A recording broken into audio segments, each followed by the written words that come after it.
back with you another edition of CISN Prep Preview, sponsored by Fairway. I'm Trent Condon. Glad to have you aboard as we get ready for week 2 of the Iowa high school football season, and looking forward to another great week headlined by Valley Dowling. Before we get to that and hearing from a number of the coaches across central Iowa, taking a look back at what we saw in week number 1 across the state. Starting with us here at CISN, did have a few issues with servers, but want to thank you for joining us on YouTube. That's where we'll be the rest of the regular season. No cost on YouTube. You can find all the games that we'll have on CISN, free video streaming through YouTube all season long. So make sure to pass it around to your friends and let them know no cost this season, and we will get you up and running here with our games across the central Iowa area. To what we saw in week number 1, and let's start with the rivalry matchup of Ankeny Centennial. Going into that game, a lot of anticipation about this Hawk squad, highly ranked throughout the preseason. A lot of people thought with the addition that they had of Arlen Bruce that this was going to be a team in contention, in conversation for a state championship. Not only did they beat their rival Ankeny Centennial for just the second time since the split, they did it in dominating fashion. First play of the game goes back the other way. A scoop and score for Ankeny Centennial as they got on the board early 6-0 with a defensive touchdown. From there, though, it was all Ankeny Hawks. They did it through the air. They did it on the ground. It was a great performance. Jace Bauer was outstanding, the quarterback for the Hawks. He had 4 touchdowns through the air, a couple of them to Brody Brecht, a couple more to Cade Summers. And you look at that wide receiver crew. You also throw McCullough in the mix. Arlen Bruce not able to play. Didn't matter. That team is incredibly deep. Really, the question mark for the Hawks was going to be the offensive line against a pretty stout Centennial team. Boy, they answered all the questions they had up front in week number 1. I think you put the Hawks now in that top conversation with the other teams across the top level, the Valleys, the Dowlings of the world, in conversation to be to the Unidome this year and a chance at the state championship. Mentioned the aforementioned Valley Tigers, preseason number 1 by many of the publications. And the Tigers got off to a bit of a slow start. It was a rough start for them to begin the season against a very young and talented Des Moines Roosevelt squad. Head coach Mitchell Moore has done a great job with that Roosevelt program. You can see the continued development out of them. It was the offensive line that had some issues for the Tigers. Question marks still up there on what they're going to be and what they're going to do. But you look at Valley, they were able to settle in the second half, and really their quarterback, Jake Rubley, made a couple of incredible throws in the second half of the game. The future Kansas State Wildcat, he played at a high level, helped out in the backfield by Jaden Williams, a great running back. Valley Tigers are going to be able to score this week. Well, it'll be about the defense, and we'll get into that a little bit later on. Mentioned Dowling Catholic, who they'll face here in week number 2, will the Tigers. The Maroons, it took a while for them to get going. It was a tight game at the half. Andy Nola was with them, nip tuck, a late touchdown by Dowling, though, spread it out to a 2-score victory as they won that one 25-14. Couple of different quarterbacks for head coach Tom Wilson. He's done this in the past. Will that be the same this year, or will he be able to settle on the guy? And that's something that we certainly bears watching throughout this season for Dowling Catholic. One thing you know, you look at them in week 1, 2, 3, whatever it is, by the time we flip the calendar into October and into November, you know they're going to be playing great football, and I think you can anticipate that's going to be the case again this year with the Dowling Catholic Maroons. Waukee, nice performance out of them as they faced off against Southeast Polk. Really good matchup on paper coming in, and 2 intriguing teams, I think, going forward, seeing what the upside is going to be. Across the rest of Central Iowa, how about the performance? Ames Fort Dodge, 81-54. Now, we're not talking 8-player football. 81-54, the final in that one. Fort Dodge gets the win at home. Fort Dodge ran for 495 yards in the game. On the other side for the Little Cyclones of Ames, Taman Lipsey, who is an outstanding basketball player, ranked as one of the top 100 players in his class. Well, he's also the quarterback for the football team. He had 8 touchdowns in the game, 5 through the air, 3 on the ground. He did a little bit of everything. Not enough on the defensive side, though, as the Little Cyclones fall there. Johnston-Urbandale, that was another great game on Friday night. Back and forth. It was a big lead early on for the Jayhawks. Then the Dragons came roaring back, took the lead before Urbandale ultimately pulls away late in the fourth quarter and gets the victory. 2 teams we're going to be keeping an eye on this season. And we mentioned the city schools at the top with Roosevelt giving a tussle to the Valley Tigers. It was a great victory for head coach Tyrone Tracy in his first game, the head man for the Hoover Huskies as they dispatch North in a big victory there. No game in week 2, though, scheduled for the Huskies, and the question becomes now, is that going to be it for Hoover and the rest of the Des Moines Public Schools? Other schools are scheduled to play this week, but after the second week, as they go to virtual learning, the state has still said that they will not be allowed to play extracurriculars, be it football or any of the others, and with that, it could be it for the Des Moines Public Schools. Iowa City also in that mix. There's 3 schools there with Iowa City City High, Iowa City West, and Iowa City Liberty, and the same happening with Ames. Also, Mason City has made the decision. They have shut down the next 2 games as they will be going into quarantine. The Mohawks, who we're looking at a week 2 matchup here, will not be playing the next 2 weeks because of a potential COVID case inside their coaching staff. So it'll be a 2-week quarantine for the Mohawks, and something that is just going to be part of the normal for football this year. And we're going to be hearing a lot more about that. That's a look back at week 1 here, presented by Fairway Stores. Glad to have you aboard with us as we continue with CISM Prep Preview. We're back with more here in a moment. Focus. To define what is most important and commit yourself fully. It's why at Fairway, only the best meat makes the cut. Our fresh fish is full of flavor, and our produce is picked with incredible care. It's why we have fewer aisles, greater savings, and the most personal service. At Fairway, our focus is and always will be giving you the best in meat and grocery. At MidAmerican Energy, we put our energy into making communities stronger, safer, and ready for the future. We support STEM education and community safety, special events, and economic development activities. We energize our cities and towns just like we have for decades, all to help make your community the place where you want to build your business, your legacy, and your life. It's another way we're obsessively, relentlessly at your service. Hi, I'm Joe the Car Guy with Westside Auto. I'm excited to tell you about our new lifetime oil change plan. When you purchase our plan, you'll never have to pay for an oil change again.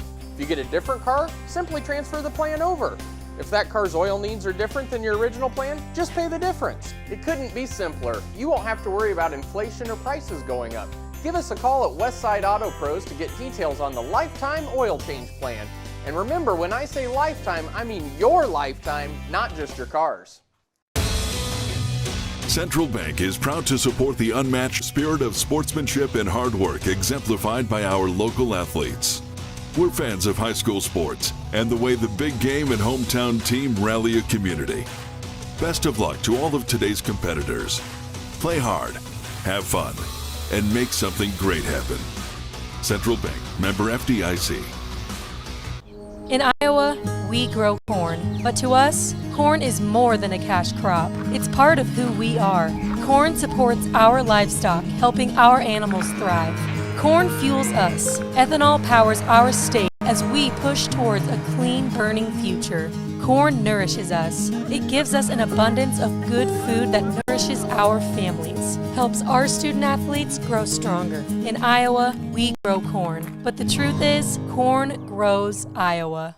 Save thousands now at Schottenkirk Chevy Waukee.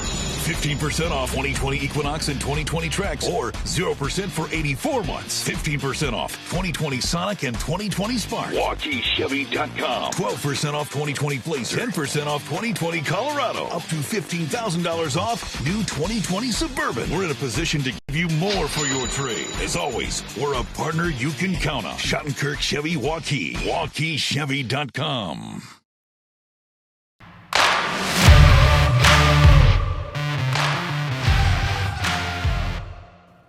CISM Prep Preview continues, powered by Fairway. I'm Trent Condon. Glad to have you aboard as we get closer and closer to kickoff tonight. Let's take a look at some of the top games, and let's start with that Valley-Dowling matchup. It's one that the rivalry has been immense throughout the years. We've seen Dowling Catholic take control of the series. Not in the regular season. Valley has got them 3 different times during this 7-year championship run from the Maroons, but come playoff time, it's been Dowling Catholic each and every time. Hearing from Coach Swenson a little bit earlier and him talking about the matchup, he talked about his offense a lot and what they were able to do in week one, really settling in. Jake Rubley, getting his feet underneath him at that quarterback position. You look at a couple of the throws that he made against Roosevelt in the 40-20 win. He has all the tools that you're looking for, but had a whole lot of pressure at his feet. And I think that's something that is really concerning from the Valley perspective, what that offensive line is going to do against an always very physical, stout front seven from Dowling Catholic. If the offensive line can give a little bit of time to Rubley and give Williams a little bit of running room, I think the advantage, at least offensively, is on the side of the Valley Tiger. The concern comes over on that other side, too, what Dowling Catholic's going to look like offensively. Playing different quarterbacks as they did a week ago. 3 different guys ultimately threw passes in that game for Dowling Catholic. Is this the week that Coach Wilson is going to try to just settle on one quarterback, or is it going to be that system, the 2-quarterback system that we've seen them utilize a little bit in the past? That's one to keep an eye on. Coach Swenson said he anticipates this is going to be low scoring, slugfest, maybe a little bit ugly at times. I think he can see that, and we saw really pieces of that in week number 1. Remember, though these young men have been practicing, they've been getting ready for the season as they normally do, there just hasn't been the same amount of practice time that we've seen in past seasons. Everything has been so disjointed. Individual programs have had practices cut down. You've also seen they haven't been able to do the same kind of work inside those practices that they have. Social distancing, that's a part of it. Position groups separating at different times, and you just don't see the same kind of cohesion I think you normally do with this one. I think low scoring, Coach Swenson maybe going to be onto something for that matchup. How about Waukee and Ankeny? After the performance the Hawks had in week number 1 against their crosstown rival, the Centennial Jaguars. This team is as high-powered offensively as anybody that they're going to find. But really, I think you're going to see a step up here, what they're going to have to do defensively. Waukee has speed all over the place. Aaron Smith is as fast as anybody that you're going to find in Central Iowa. He's a track star. He does it on the football field. What can Ankeny do defensively to slow him down? Going to be a big key. On the other side, Coach Carlson, he's got to figure out what they're going to do against that high-powered attack of Ankeny. And what Ankeny can do as we await the decision, will Arlen Bruce be able to play a wide receiver? They'll play him in the slot. They'll probably hand him the ball a few times if he is eligible. That's going to create yet another wrinkle that Waukee has to prepare for this week. I walked away week 1 as impressed by anybody as it was with the Ankeny Hawks, and we'll see if they can continue that here week 2 against Waukee. Another intriguing one was Southeast Polk and Ankeny Centennial. Can Coach Pizzetti and company get that team off the mat after a 48-6 loss to your rival? It's one thing to lose a rivalry game. It's another to lose it in that fashion. What's practice been like this week for the Centennial Jaguars? I'm going to guess not a lot of fun for those young players out there. Coach Pizzetti, he's had things to say. Both Jerry and his son have done a great job in that Centennial program as a whole, but now they're looking to bounce back. Played a lot of young guys, a lot of sophomores played in that game against Ankeny in week number 1, and that development you really see accelerate just from week 1 to week 2 for those younger guys. Getting their feet underneath them, getting settled in for the first time at the varsity level. We'll see if that's going to be a step up for the Ankeny Centennial Jaguars. On the other side for Southeast Polk, the Rams, they have D1 athletes up and down the field. They also dealt with their own circumstances with one of their players, transfer players, not being eligible to play in the week 1 game. We await decisions on that also. But Southeast Polk has his talent.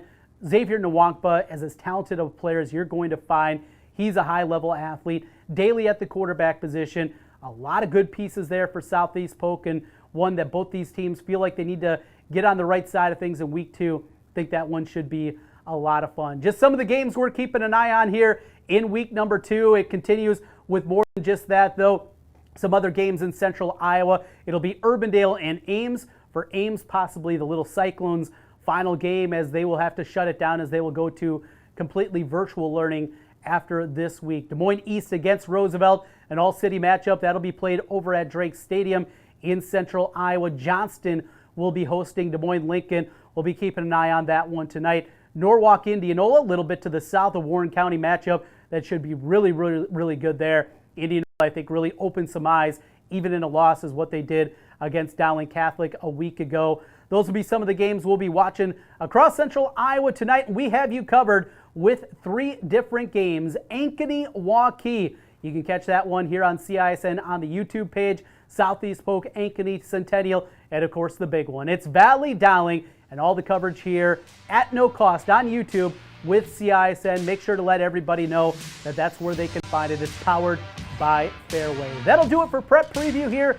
in week number 2. Thanks for joining us as we get ready for kickoff across Central Iowa and across the state of Iowa. We'll talk again next week. Good night, everyone.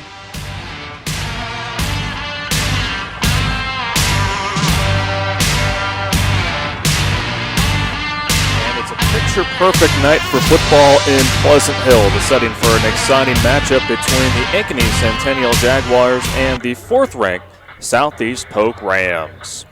And hello, football fans. Delighted to have you with us on this Friday night at Southeast Polk Stadium on CISN.TV. I'm Hunter Phillips. We've reached week 2 of the 2020 Iowa high school football season after a successful opening week that saw teams and fans from all across the metro come together, socially distanced of course, and watch the game we all love this time of year. For Ankeny Centennial, week 1 was not what the Jaguars drew up. Centennial faced their crosstown rival Ankeny and fell 48-6. It ended the Jaguars' 5-game win streak against the Hawks and are 0-1 to start the season for the first time since 2017. Senior Tyler Johnson notched the lone touchdown for Centennial, recovering a fumble and taking it 26 yards to the house in the opening quarter. The Jaguars struggled against Ankeny's stout defense, gaining just 167 yards of total offense and turn over the ball 3 times last Friday. Meanwhile, for the 4th-ranked Southeast Polk Rams, they made a statement on the road to begin their season. The Rams traveled to 6th-ranked Waukee and won 21-10 and shut out the Warriors in the second half. Junior quarterback Jackson Daly accounted for 3 total touchdowns there on the night, throwing 2 to fellow junior Titus Christensen and rushing 1 in as well. They trailed again for all of that first half, but then were able to shut off the Waukee Warriors there in the second half on the road. And when you look at this particular matchup, the 8th all-time meeting between Ankeny Centennial and Southeast Polk, but the last 2 meetings between these 2 programs have been decided by 4 points or less. So again, this has the makings for being a really good matchup here on a beautiful Friday night. So we are going to take a break here quick. When we come back, we'll get you set for kickoff on CISN.TV. Focus. To define what is most important and commit yourself fully. It's why at Fairway, only the best meat makes the cut.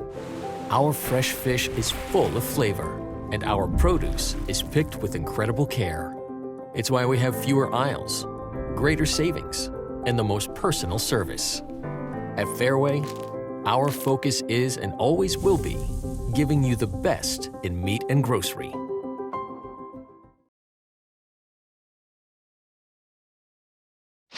Save thousands now at Shattenkirk Chevy Waukee.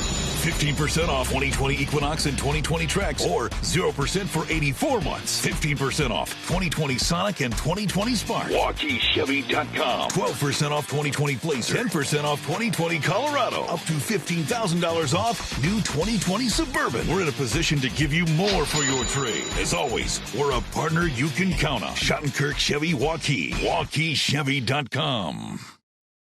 In Iowa, we grow corn, but to us, corn is more than a cash crop. It's part of who we are. Corn supports our livestock, helping our animals thrive. Corn fuels us. Ethanol powers our state as we push towards a clean, burning future. Corn nourishes us. It gives us an abundance of good food that nourishes our families, helps our student athletes grow stronger. In Iowa, we grow corn. But the truth is, corn grows Iowa. Godfather's Pizza's Autumn Feast. A medium specialty pizza, a medium pepperoni pizza, and my new caramel apple streusel with Twix candy pieces. Get yours today. And welcome back here to Pleasant Hill on this beautiful Friday night on CISN.TV. It's the Ankeny Centennial Jaguars getting set to take on the 4th-ranked team in Class 4A, and that is the Southeast Polk Rams. Again, picture-perfect night for football, week 2 of the Iowa high school football season. Currently 81 degrees here at Southeast Polk Stadium, and it is going to be a beaut throughout the night, dripping into the 70s and a little bit of a wind from the southwest at 9 miles an hour. Otherwise, you couldn't ask for better weather for this matchup here tonight between 2 teams who know each other very well. Again, the 8th all-time meeting between these two programs. The last two meetings have been decided by 4 points or less. Southeast Polk leading the series 4-3. As you see some of the fans making their way here to the stadium. Again, socially distanced, of course. The Southeast Polk Community School District, along with the Activities Department, doing a great job making sure that everyone is safe and healthy throughout the night. And again, we will have a timeout 4 minutes into the game clock for a sanitation and hydration break. Again, one of the new rules put forth so we can have football for everyone during these unprecedented times that we are all facing. So this is the home opener for the Rams, again coming off a very big win last Friday at Waukee, winning 21-10. Meanwhile, for Ankeny Centennial, off to their first 0-1 start since the 2017 campaign, and snapped a 5-game win streak against the Ankeny Hawks that dated back to 2015, losing 48-6 at Ankeny, and they were unable to muster an offensive touchdown. They were looking to get some things going on the offensive side of the football, but it will not be easy against a Southeast Polk Ram team that shut down the Waukee Warriors in the second half, and they too have been able to do some good things on offense as well. Have a very big offensive line there to protect junior quarterback Jackson Daly. A lot of star power on the Southeast Polk football team, and it'll be exciting to see them tonight, as well as Ankeny Centennial, a young team but very well coached, as we have seen throughout the years. Jerry Pizzetti and Ryan Pizzetti, co-head coaches. Jerry Pizzetti now in his 60th season of coaching all together. His son Ryan also a part of the staff, and they're hoping that they can kind of pick up their feet after not the way they wanted to open up the season against Ankeny last Friday. A lot of big matchups, of course, across the state and on our platform, CISN.TV. The big one, of course, Valley and Dowling battling out at Valley Stadium. That game will start at 7 o'clock. Much like our game here on CISN.TV, have a lot of good games to choose from here on this Friday night. Ankeny, they are traveling to Waukee tonight as well. That'll be a big matchup to watch. The Hawks, again, coming off a pretty dominant win against Ankeny Centennial. How they will do battle against Waukee, who's coming off a tough loss to Southeast Polk. It'll be interesting to watch out there on the western part of Des Moines. Other matchups to look out for tonight: East and Roosevelt battling at Drake Stadium. And then you have Urbandale traveling to Ames up there just north of the Des Moines metro area. And of course, our matchup here tonight between Southeast Polk and Ankeny Centennial. We already had the national anthem played just moments ago. And now we're waiting for both of the teams to make their way onto the field here tonight for, again, the start of Week 2 of the 2020 Iowa High School football season. We'll go ahead and take another break, and we'll be back after this from Pleasant Hill on CISN.TV. At Mid-American Energy, we put our energy into making communities stronger, safer, and ready for the future. We support STEM education and community safety, special events, and economic development activities. We energize our cities and towns just like we have for decades, all to help make your community the place where you want to build your business, your legacy, and your life. It's another way we're obsessively, relentlessly at your service. Hi, I'm Joe the Car Guy with Westside Auto. I'm excited to tell you about our new lifetime oil change plan. When you purchase our plan, you'll never have to pay for an oil change again. If you get a different car, simply transfer the plan over. If that car's oil needs are different than your original plan, just pay the difference. It couldn't be simpler. You won't have to worry about inflation or prices going up. Give us a call at Westside Auto Pros to get details on the lifetime oil change plan. And remember, when I say lifetime, I mean your lifetime, not just your car's. Save thousands now at Schottenkirk Chevy Waukee.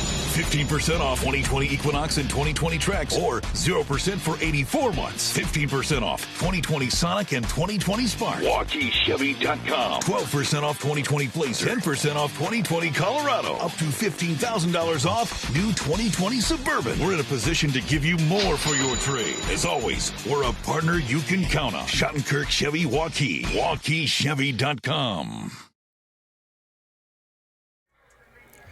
Welcome back here on CISN.TV. There you take a look at the student section of Southeast Polk High School, as well as some other fans spread out there in the home part of the end zone. Again, 6 feet apart as part of social distancing guidelines. They're all set to watch a good game here tonight between Ankeny Centennial and the 4th-ranked Southeast Polk Rams. We are just moments away from kickoff here on, again, what is a beautiful Friday night here at Southeast Polk Stadium. Ankeny Centennial coming out of the visiting locker room right now, getting their final instructions before they take the field. Again, 0-1 coming into tonight's game. They were a preseason number 7 team in Class 4A, trying to bounce off a tough loss to crosstown rival Ankeny last Friday. So the Jaguars, the road team, you see in their all-white uniforms, silver helmets. And Southeast Polk, the home team, they will be coming out on the field here momentarily, as this is, again, their home opener of this shortened 2020 campaign. And the Rams coming off an exciting win on the road last week at Waukee, trying to build off of that here tonight.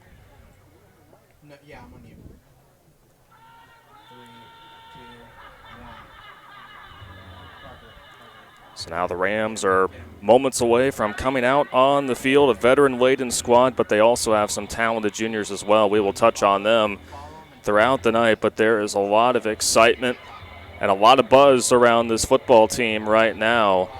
And again, a lot of fans have made their way here to Southeast Polk Stadium, and if you were unable to make it to the game here tonight, we're glad to have you with us here on CISN.TV. We're all just so lucky and fortunate to have high school football back, and know that all these young men, all these football players, the fans, the coaches, this is the game we love to watch this time of year, and we are so grateful to have it. And for the Rams, they're ready to take the field at their home stadium for the first time here this season. As we noted earlier, 80 degrees is the current temperature and a brief wind. Otherwise, beautiful conditions for a great football game here tonight as the Rams take the field.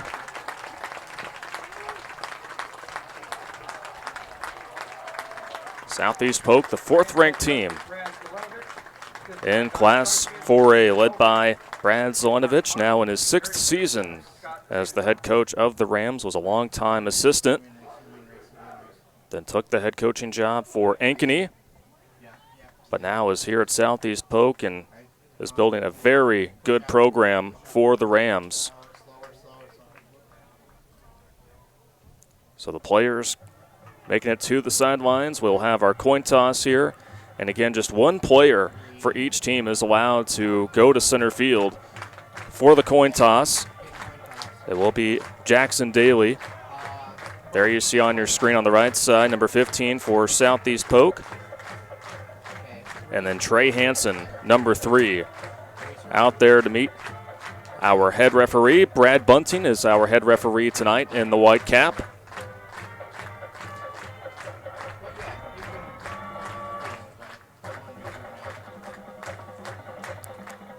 So the team captains getting ready for the coin toss to decide who will get the ball first and how we'll get this game started. All right, gentlemen. Welcome to week 2 of high school football. Southeast Polk, you want you to receive. Ankeny Centennial, you'll kick from the south end zone. Southeast Polk, receive. Gentlemen, good luck tonight. So there you heard, Southeast Polk will receive the opening kickoff here for week 2 of the 2020 Iowa High School football season. Two teams who have been a part of some close games in their history when facing one another. It's been tied 3-3 in the last 6 meetings. Southeast Polk leading the series overall 4-3. Last year, Ankeny Centennial in a close one defeated Southeast Polk 20-17. These two provide such great action on the gridiron. I can't wait to see what the version is here in 2020.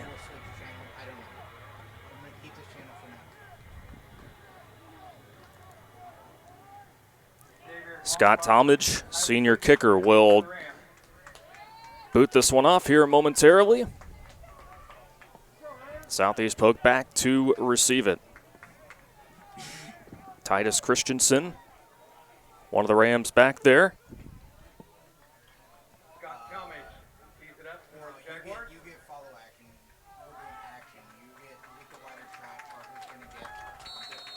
So Talmadge is ready. Hope you're ready at home. And we're underway for week 2 of high school football.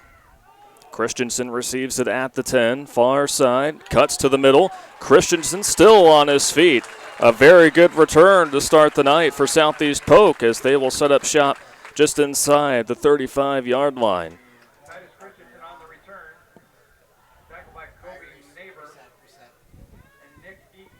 Nick Eaton, one of the Jaguars there to make the tackle. And there you look at the huddle for the Southeast Polk Rams. In their home opener, Jackson Daly, junior quarterback, leading this Rams offense and coming off a very good week overall at Waukee last Friday.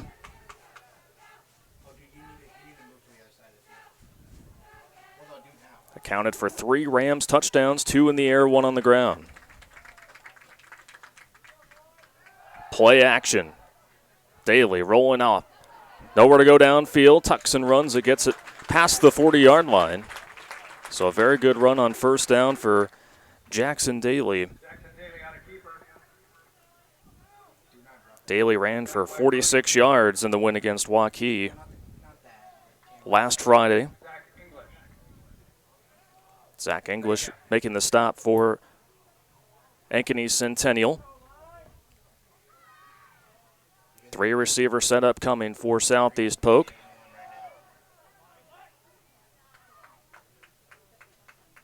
Daly hands it off. There's a hole up the middle. And there goes Christensen. Untouched. Touchdown Rams. 59-yard touchdown run for Titus Christensen. And the Rams, in 2 plays, are on the board first here tonight.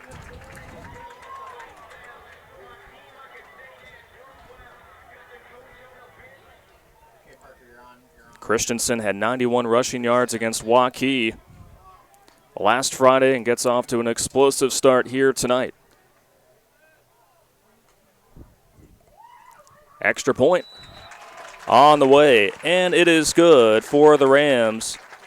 Hunter Canthopin, the freshman kicker, makes it, and it's 7-0 Southeast Polk on CISN.TV. Save thousands now at Schottenkirk Chevy Waukee. 15% off 2020 Equinox and 2020 Trax, or 0% for 84 months. 15% off 2020 Sonic and 2020 Spark. WaukeeChevy.com. 12% off 2020 Blazer. 10% off 2020 Colorado. Up to $15,000 off new 2020 Suburban. We're in a position to give you more for your trade. As always, we're a partner you can count on. Schottenkirk Chevy Waukee. WaukeeChevy.com. Well, it was a quick start for the Southeast Polk Rams. They lead Ankeny Centennial 7-0. And now the Rams will kick it away to the Jaguars. But what an offensive series to start off this game for Southeast Polk. 2 running plays, gets them in the end zone. A 59-yard run by Titus Christensen.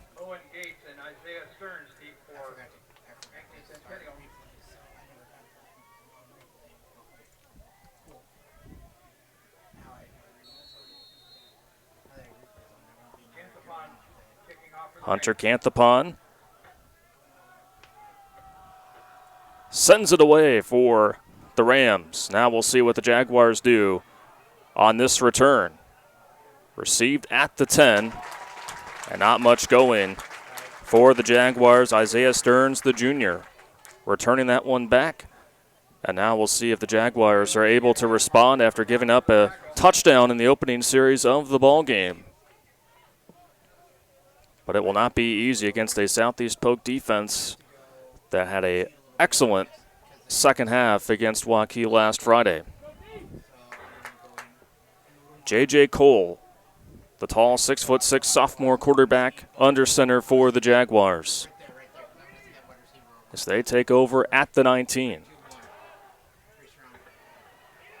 On the RPO, nowhere to go in the screen game, as Southeast Polk is all over that play. Carter Cahill, nowhere to go.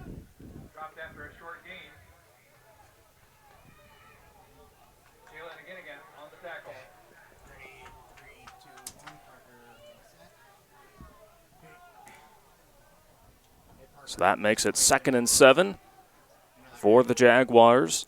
Under 10.5 minutes to go in this opening quarter. Man in motion.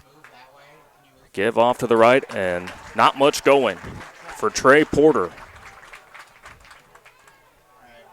Ankeny Centennial trying to change sides of the field against this Rams defense, but they are quick to the ball.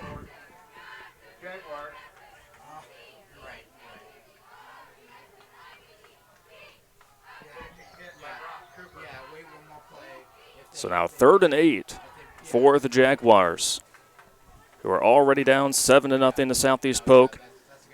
Cole receives the high snap, rolls off to his left, and nowhere to go. Throws it out of bounds.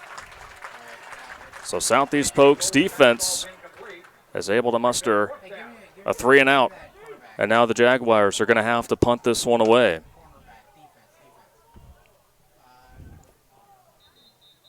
Tyler Johnson will do the punting for Ankeny Centennial, the senior, who's a do-it-all player. Xavier Nwanga, one of 2 Rams.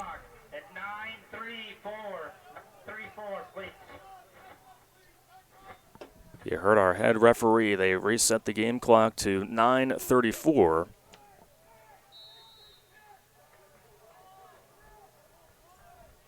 So not the start that Ankeny Centennial wanted to this one. Going 3-and-out on their first series. Johnson with a line drive punt caught by Nwanga at the 35. Slices through the defense and gets brought down in Ankeny Centennial territory. Xavier Nwangpa,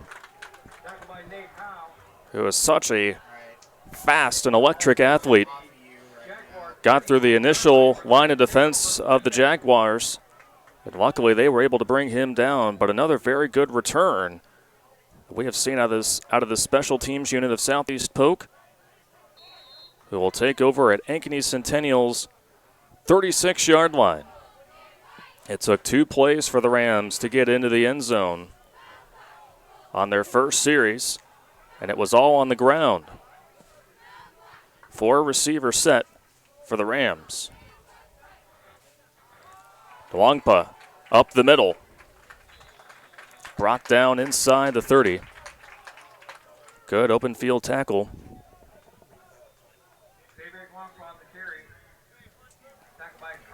Here's a line drive punt caught by Nwanga. Punt return by Nwangpa at the 35. Slices through the defense. Defensive player, but can also get it done in the return game, as you saw right there. 2nd and 2 for the Rams.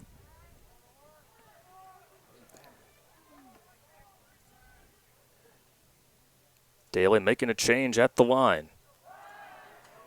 Dumps it off to his tight end. Dropping his shoulder. Ball is loose. But they're going to say that the player for Southeast Polk was down. Caleb Daniels, the big 6'4" tight end. And so it will remain with Southeast Polk. Moves the change for the Rams as they are at the Ankeny Centennial 21.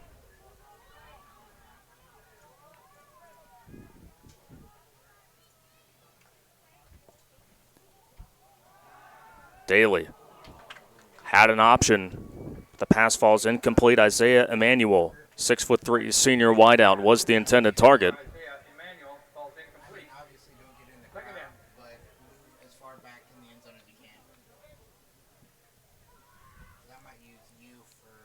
So you see Jackson Daly looking over to the sidelines. The sun is going to be a factor for at least the next 20 minutes or so as it sets here on the eastern part of the Des Moines metro area. 2nd and 10.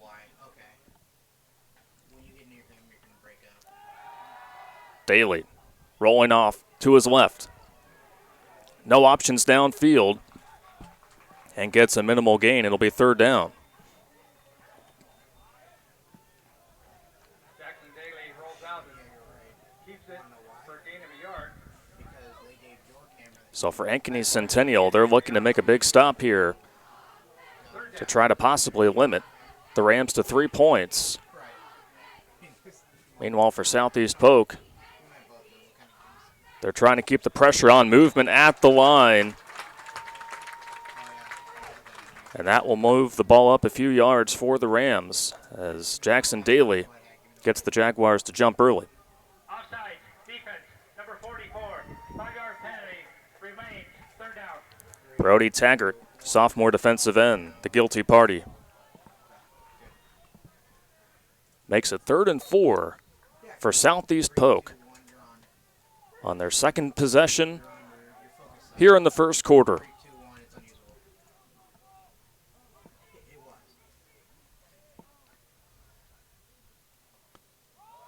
Nwangpa gets the carry. And not sure if he got enough for the 1st down. Peyton Good was the first Jaguar in there to wrap his arms around the legs of Nwangpa. Brings up a 4th and short. Southeast Polk quick to the line. Daly got enough for the 1st down. Well read by the junior signal caller there. Instead of charging up the middle, just cut to his right a little bit and gets across the line again. And now it's 1st and goal inside the 10-yard line for the Rams, who are trying to continue their solid start to this ball game, their home opener. Titus Christensen now in the backfield for the Rams. He scored their 1st touchdown of the night. They give to Christensen. Gets past one tackler in the end zone for another time. Touchdown, Rams. So Titus Christensen with a 9-yard touchdown scamper is able to shed off an initial tackler of Ankeny Centennial and gets in. And it's now 13-0. Southeast Polk off to a furious start.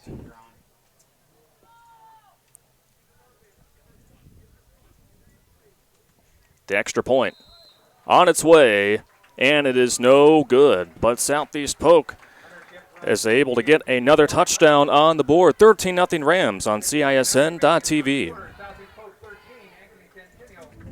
Focus. To define what is most important and commit yourself fully. It's why at Fairway, only the best meat makes the cut. Our fresh fish is full of flavor, and our produce is picked with incredible care. It's why we have fewer aisles, greater savings, and the most personal service. At Fairway, our focus is and always will be giving you the best in meat and grocery.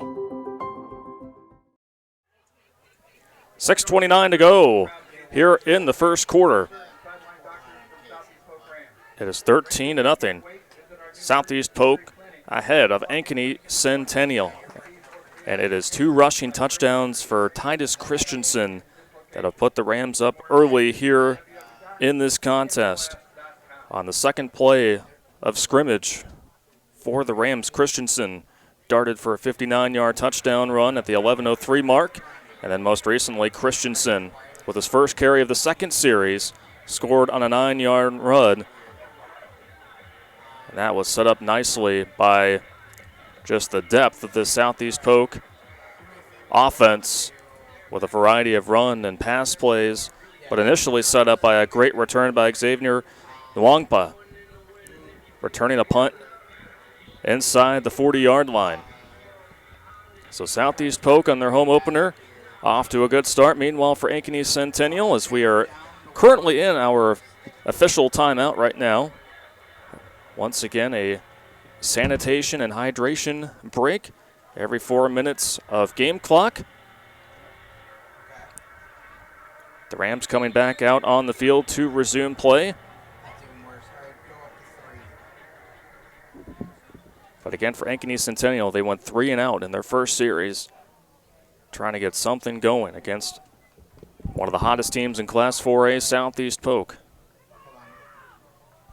You have to imagine for Jerry and Ryan Pizzetti getting off to a good start was a big key for the Jaguars if they wanted to have success tonight. Hunter Canthapon, freshman kicker, missed the extra point moments ago. He will send this one off. Scott Talmadge back to return it for the Jaguars. Received inside the 10. And there's an opening down the sideline. Very good return for the Jaguars, and that is just what they needed.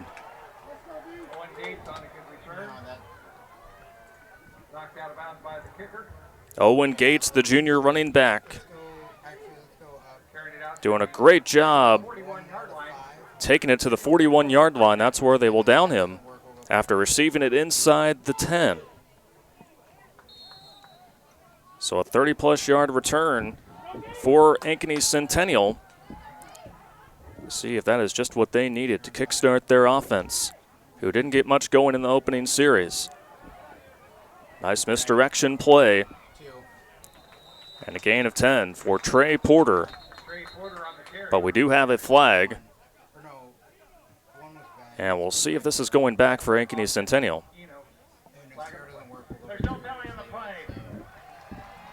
So Brad Bunting, our head referee, picks up the flag. So one play and one first down. The first down of the night for Ankeny Centennial, who struggled offensively against a young Ankeny Centennial team in their season opener. Had just 167 yards of total offense and did not score an offensive touchdown. Cole, quick strike, over to the right side. And a gain of 5, maybe 6 on that play. First completion of the night for J.J. Cole, the sophomore quarterback. Isaiah Stearns making that grab for Ankeny Centennial. Wongpa with the tackle. Stearns had 2 catches for 17 yards in the loss to Ankeny last week. Carter Cahill in the backfield. Receives the carry and nothing going. 3 Ram defenders were there. Braden Hall, the senior defensive tackle, making the initial hit there in the middle of the line.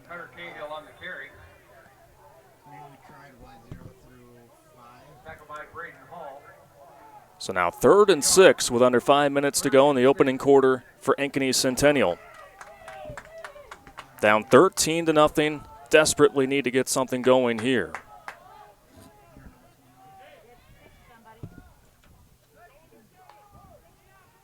Cole hands it off, right side, and will not be enough for Trey Porter. Centennial's been trying to trick the Rams defense with some misdirection carries, but that time well read by the Rams defense. Davis Fairchild, the senior safety, there to make the stop for Southeast Polk. 4th and 5, and the Jaguars keep their offense on the field.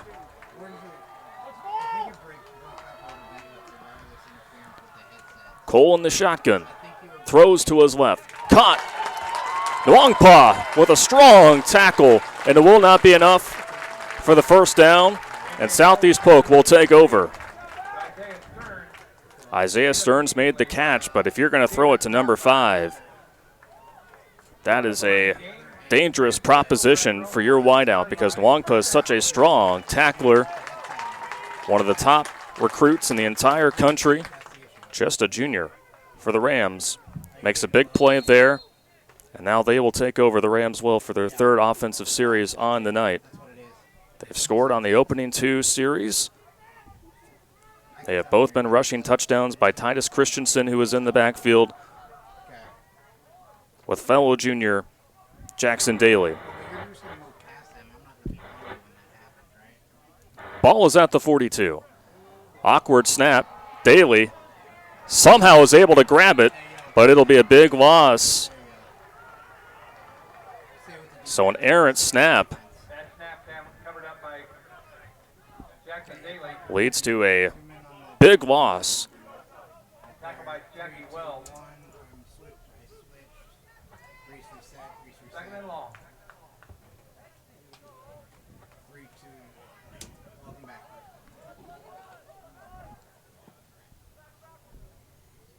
It's now 2nd and 19. Christensen, nowhere to go, right side. Great push up front by the Centennial defense.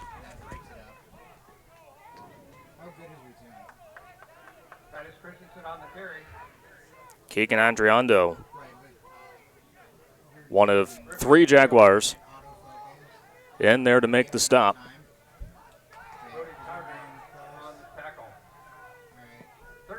It's now 3rd down and very long for the Rams. 5 receiver set. Daly from the pocket. Middle of the field, it is complete. And they get to the original line of scrimmage. Quent Christensen, junior wideout, with his first catch of the night. And for the first time here on the night, Southeast Polk is going to have to punt. Peyton Goody with the stop for Ankeny Centennial. Zach Rockwell, the senior punter, about to boot this one away.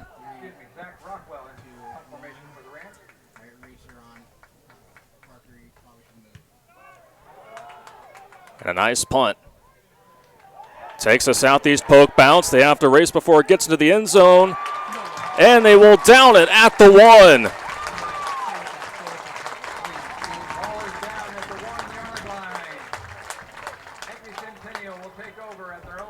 Aguanija chased that one down. And that is just a perfect job by the coverage team of Southeast Polk. And a very good punt once again by Zach Rockwell. Have to give credit where credit is due. So Centennial, whose offense has not been able to generate much here in this opening quarter, does not have ideal starting position for their third drive here in this opening quarter. Now looks like the referees are going to have a conference. There is a brief timeout, it looks like, out on the field. We have not heard if this is going to be the sanitation and hydration timeout. Looks like it might just be a brief timeout on the field here. But 2:25 to go here in this opening quarter from Pleasant Hill. Exciting start to this one. The 4th-ranked Southeast Polk Rams leading 13-0 over Ankeny Centennial.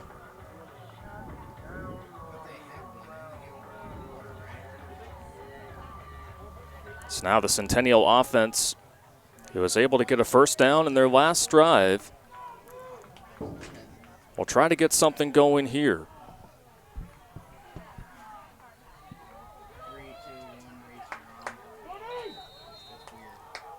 J.J. Cole under center for the Jaguars.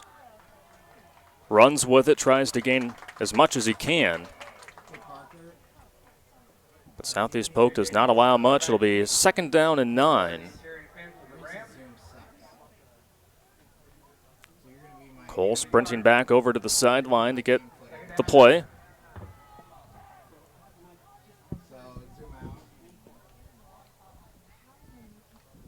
For J.J. Cole, made his first varsity start.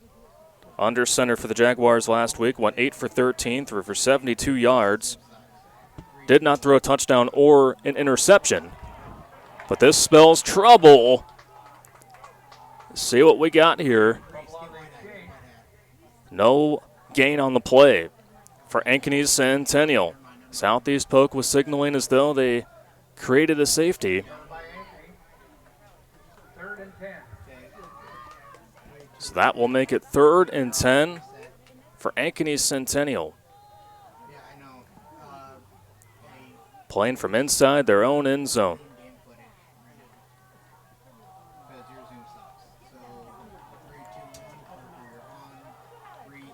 Tyler Johnson in the backfield, one of 2 backs for the Jaguars, and he gets tackled in the end zone, and that will be a safety. Phenomenal job by Southeast Polk. That is not going to be a safety, it looks like.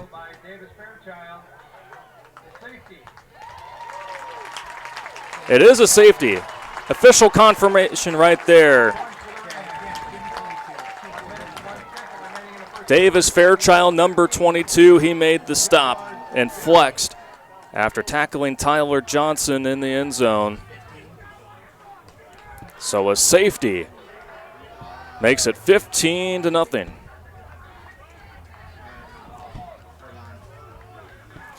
And that all got started by the punt coverage team of Southeast Polk, downing it in the 1. And Ankeny Centennial, who's had their struggles on offense, continue here to start week 2. They tried to run the ball up the middle to try to give themselves some breathing room, but nothing going. So Southeast Polk, they will take over on offense with just over a minute to go here in what's been a very good first quarter for their home opener here tonight.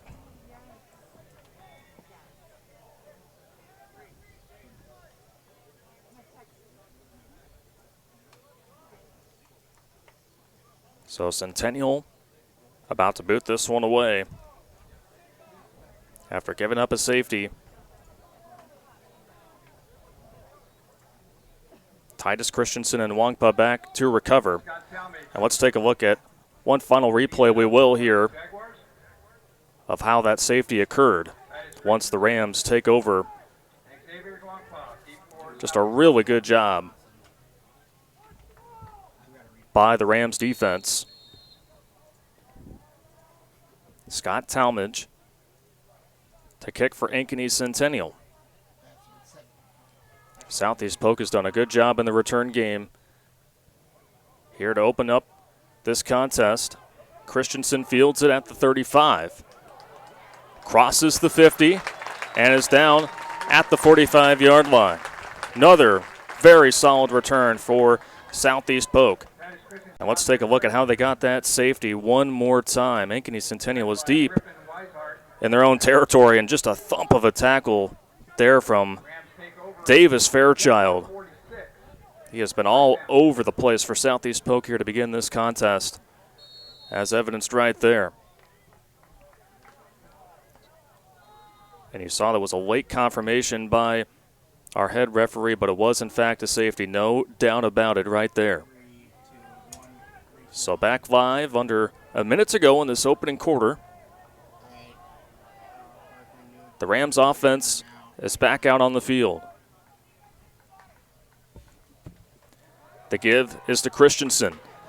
Has a nice hole up the right side of the line and is tackled at the 25. Southeast Polk's offensive line winning the battle at the line of scrimmage. Of course, spearheaded by number 74, Caden Proctor, 6'7", 285-pound offensive lineman. But then you have Jake Vore out there as well. Reese Steele. This is a Rams offensive line to be reckoned with, folks. Under 30 seconds to go here in the opening quarter. It's Christensen again. Shoves off a defender and gets to about the 20-yard line. And that should be the final play of our first quarter.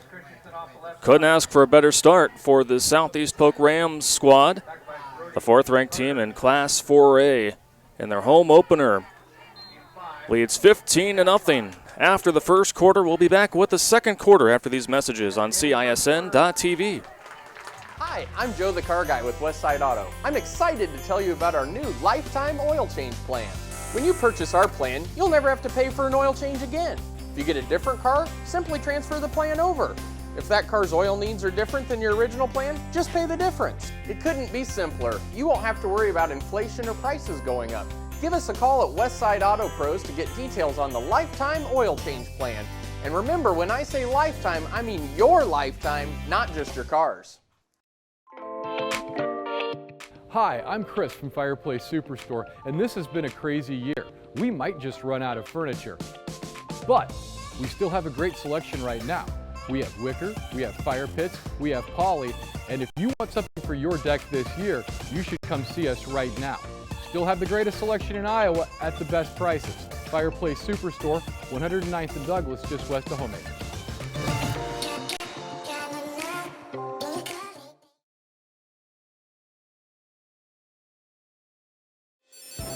We might not always know what the day will bring, but some things are certain.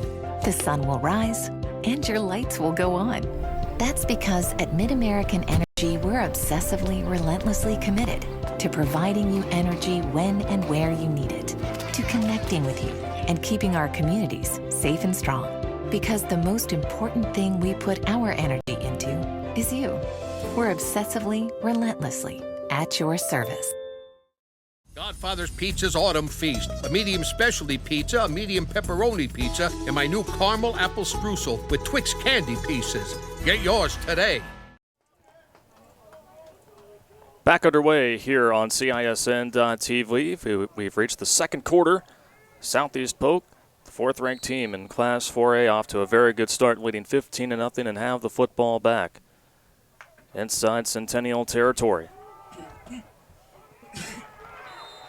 And not much going there on the carry. Alex LeClaire with his first carry on the night.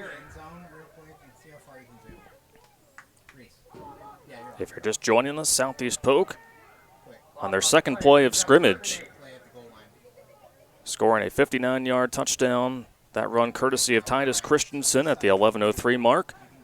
And then Christensen had another touchdown run at the 6:29 mark from 9 yards out, and also recorded a safety 1 minute before the quarter ended. Daly rolling off to his right. Pass is caught. It is going to be short of the line to gain. Boone Bain caught that one at the 20-yard line.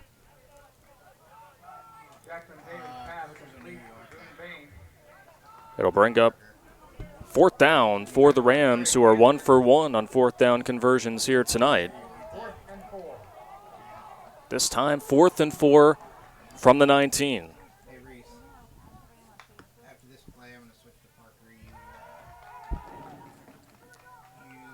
Daly looking over to the sidelines.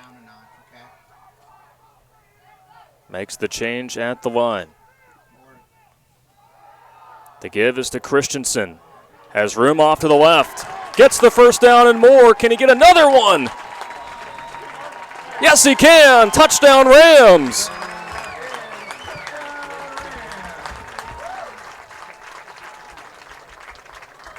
Southeast Polk not giving up, scoring on fourth down, a 19-yard run by Titus Christensen. And what a banner night for the junior. His third touchdown run here on the night.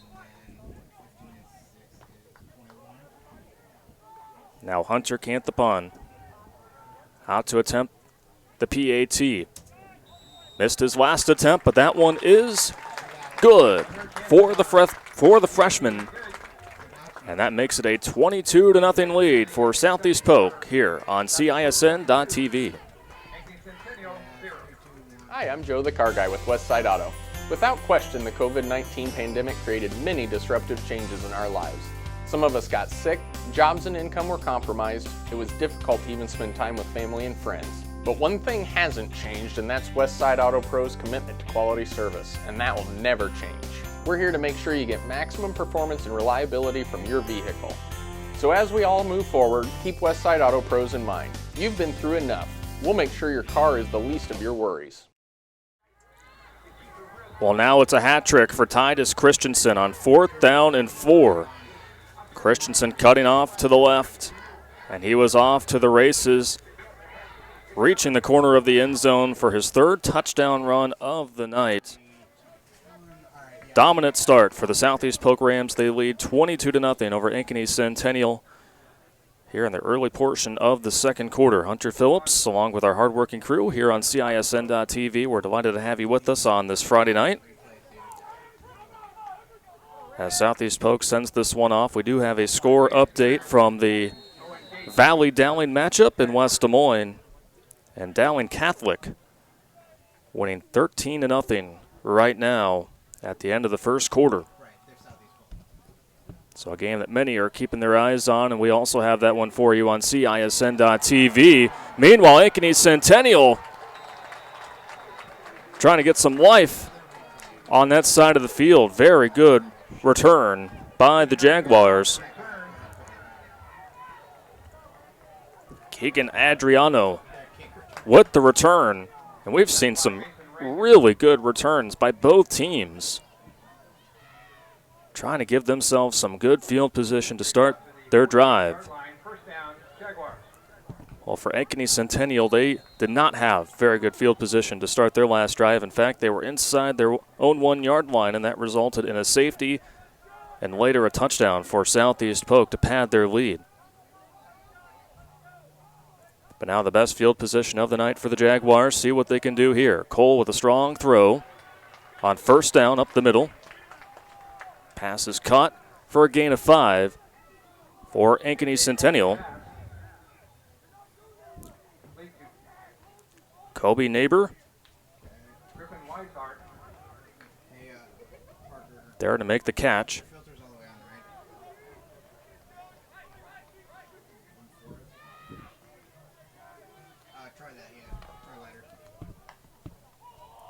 On 2nd and 4. Pass is cut off to the right, but guess who? Number 5 there to make the quick play. Xavier Nwangpa making the stop, tackling Peyton Good immediately. So Goody nowhere to go after making the reception. And Xavier Nwangpa already with 4 tackles in this one. Once he gets a hold of you as a receiver, it is all over. Again, such a well-rounded athlete and a player that they are really excited about here at Southeast Polk. It's 3rd down. Cole took the snap, but before the whistle, the referees signaled timeout. There was a shove there on the play. The Centennial bench not happy. Do not see a flag on the field. I think we have a timeout by Ankeny Centennial. So timeout Centennial, 9:05 to go in the second quarter. It's 22-0 Southeast Polk on CISN.TV. Focus. To define what is most important and commit yourself fully. It's why at Fairway, only the best meat makes the cut. Our fresh fish is full of flavor, and our produce is picked with incredible care.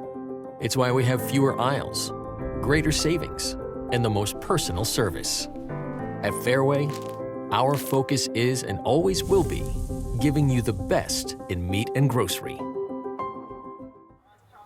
So a timeout on the field called by Ankeny Centennial with just over 9 minutes to go in the first half.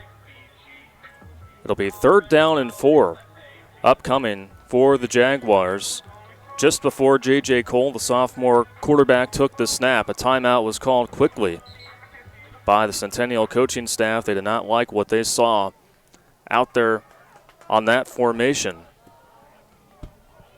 But for Centennial, a huge play upcoming as they desperately need to get something going, already down 22-0. 3rd and 4 at the 46. Rams bring the pressure. Deep ball from Cole down the field. It is incomplete. Boy, Peyton Goody with the extension trying to hold on to the ball while falling down, making that basket weaving catch, but unable to do so. And so Southeast Polk will take over after this punt attempt by Ankeny Centennial.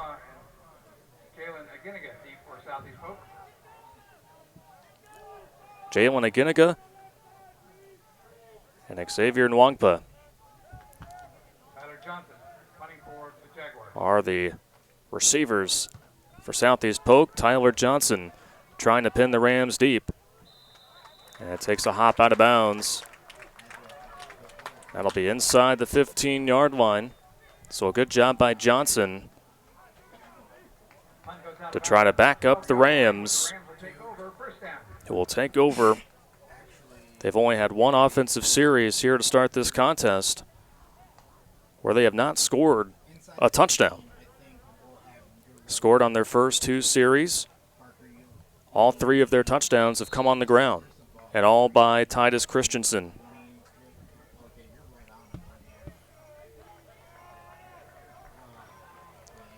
Xavier Nwangpa in the backfield. Jackson Daly at quarterback. Nwangpa with the carry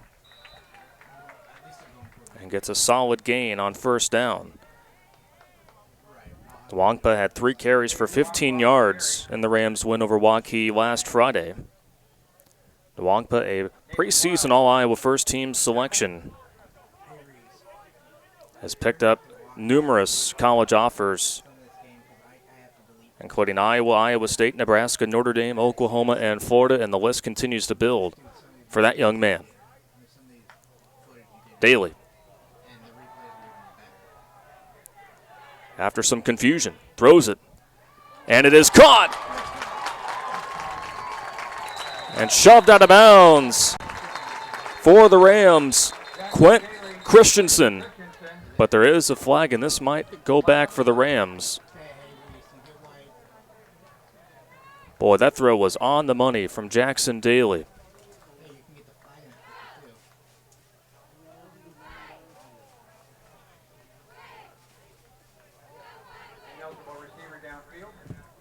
So an eligible receiver downfield is the penalty on the Rams. So that negates that big gain. It would have been the longest throw of the night for Jackson Daly. Makes it 2nd and 12. Southeast Polk will be backed up inside the 10-yard line at the 9.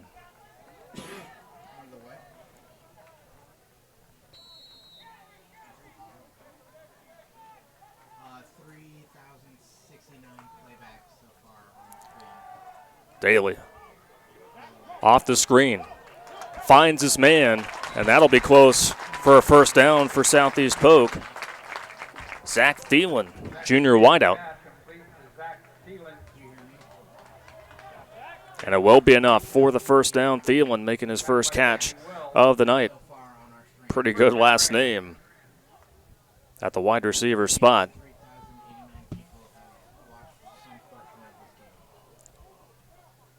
So despite that penalty backing them up to make it 2nd and 13, the Rams back at it on first down. Nwangpa off to the right side. Ball is loose. Ankeny Centennial arguing that they knocked the ball loose before Nwangpa was down. But the side judge says that Nwangpa was in fact down. So it'll remain Rams' ball. Centennial has almost come away with 2 fumbles here tonight. But luckily for the Rams, they were down before the ball got knocked loose. Centennial trying to do anything they can to try to get the ball back. And it looks like a timeout is going to be called by Coach Zelenovich of Southeast Polk, burning his first timeout. Here are the first half. We will step aside as well. 22-0 Southeast Polk on CISN.TV. Save thousands now at Shattenkirk Chevy Waukee. 15% off 2020 Equinox and 2020 Trax, or 0% for 84 months. 15% off 2020 Sonic and 2020 Spark. WaukeeChevy.com. 12% off 2020 Blazer. 10% off 2020 Colorado. Up to $15,000 off new 2020 Suburban. We're in a position to give you more for your trade. As always, we're a partner you can count on. Shattenkirk Chevy Waukee. WaukeeChevy.com. Timeout on the field here at Southeast Polk Stadium in Pleasant Hill. Hunter Phillips along with our hardworking crew on CISN.TV. Delighted to have you with us on a beautiful Friday night from the eastern part of the Des Moines Metro. The fourth-ranked Southeast Polk Rams leading Ankeny Centennial 22-0. Southeast Polk calling their first timeout of the first half. It'll be 2nd and 7 upcoming for the Rams at their own 26-yard line.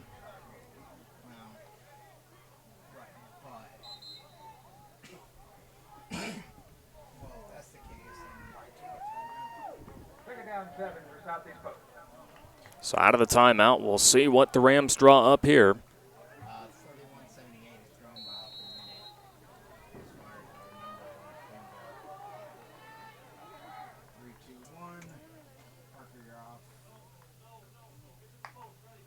Jackson Daly hands it off to Xavier Nwangpa.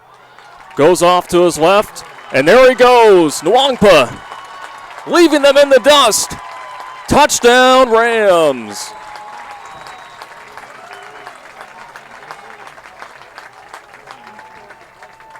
Xavier Nwangpa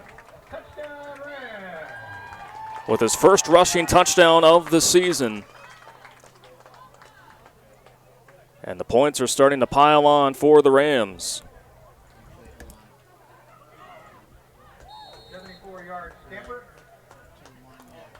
74-yard run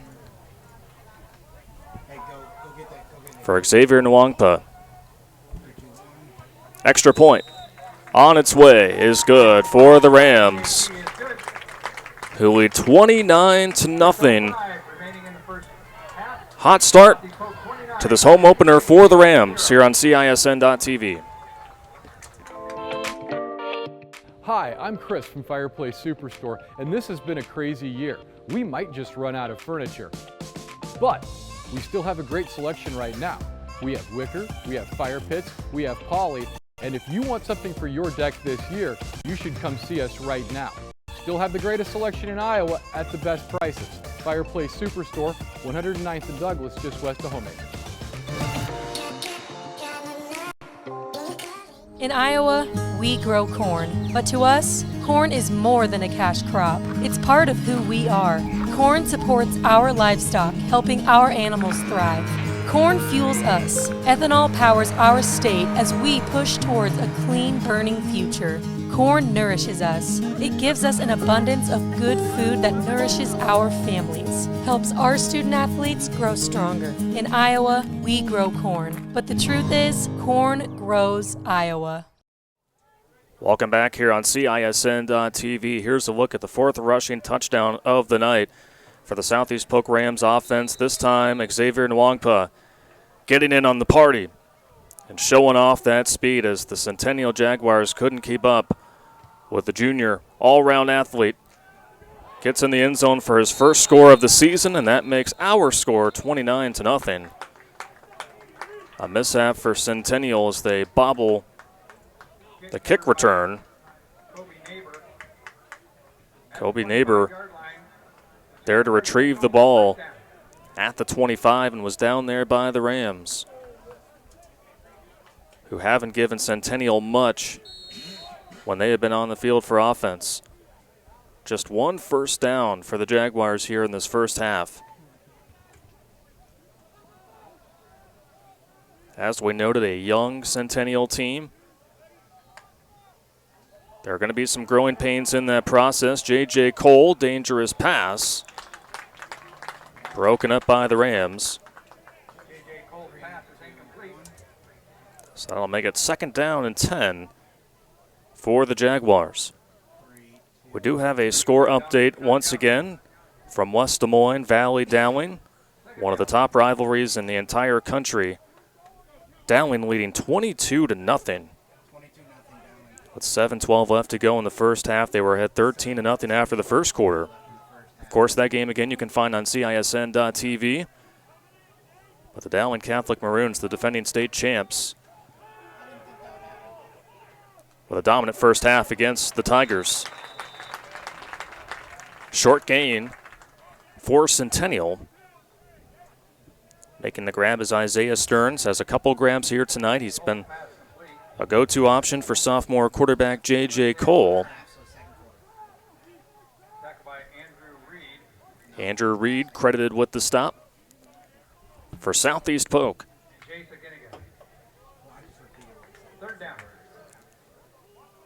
Jalen Aginiga also in there on the play. Cole in the shotgun. The give. Tyler Johnson plowing his way up the right side of the field, and that'll be enough for a Centennial first down, their second here on the night.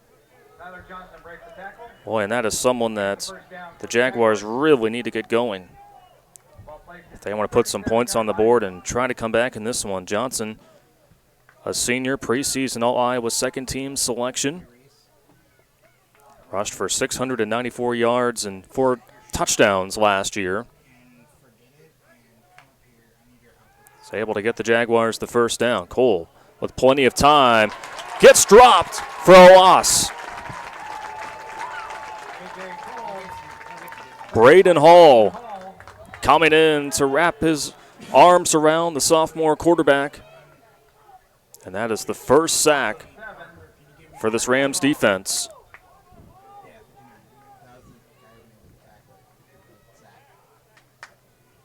Braden Hall has been all over the place, not just in the passing game, but also in the run game as well.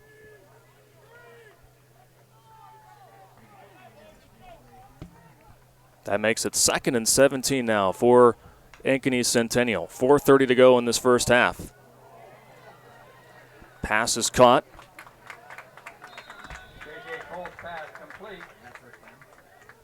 Peyton Goody makes the grab, and they are close to the original line of scrimmage.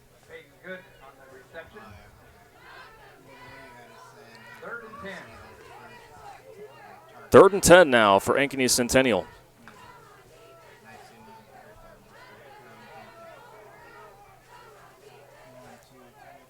As this first half is winding down, Centennial in the worst way needs to drum up something here. Cole with plenty of time. Is that one picked off? No, it is not. It hit the ground.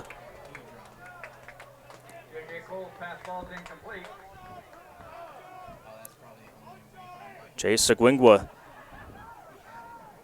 the junior corner, nearly came up with the INT. Isaiah Stearns was the intended target. And now Centennial will once again have to punt.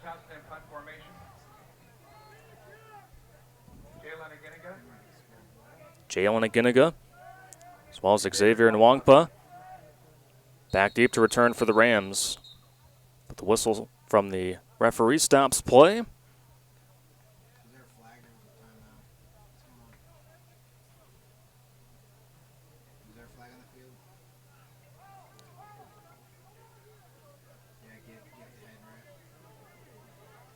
Looks like a player substitution coming in for Centennial. So the Jaguars with the wrong personnel on the field.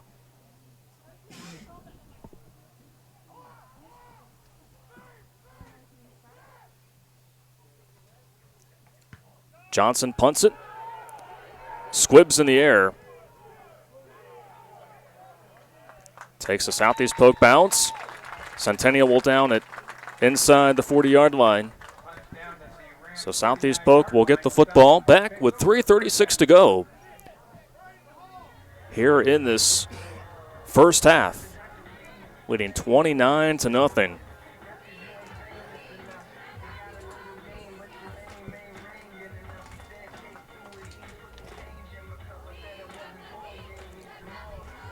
So it looks like we do have our mandatory break.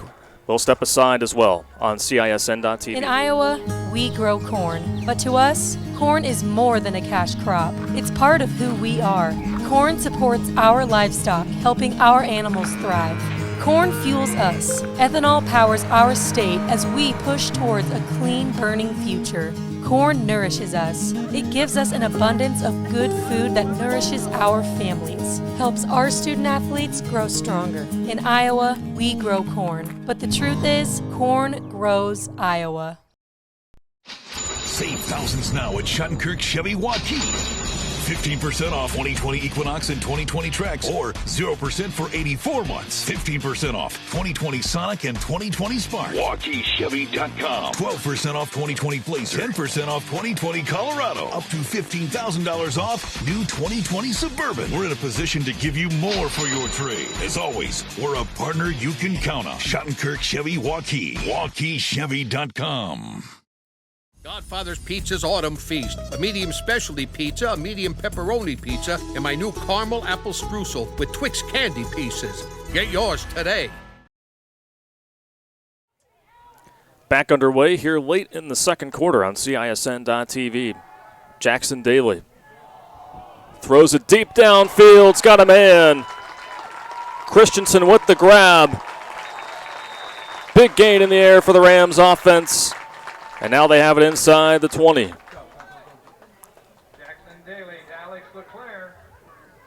Alex LeClaire making the reception for the Rams, the senior wideout, with the biggest gain in the air right there for the Rams. And they basically flip field position just in an instant. Rams looking for more. Four receiver set, three out to the far side. Daly throws to his left. Pass was tipped, and it is intercepted. No. Yes, it was intercepted. Trey Porter diving in to make the interception. So the first mishap of the ball game for the Rams offense. And now we'll see if the Jaguars can put something together here. Maybe that is just what they needed to close out this first half. Looked like it was deflected at the line. And then Trey Porter, the junior, at the right place at the right time, makes the grab. And now Centennial is back out on the field with 2:59 remaining here in this first half. Centennial has tried to fool this Rams defense with some misdirection carries. Cole had nowhere to go. Well read by the Rams defensive line. Harris with the stop.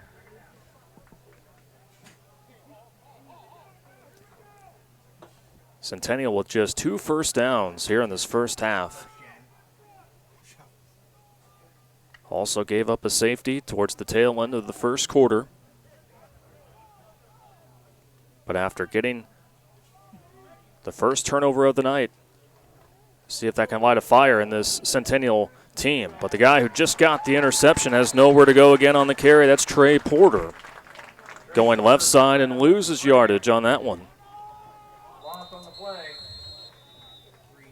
And now we are going to have a timeout called, I believe, by Southeast Polk. Maybe to stop the clock.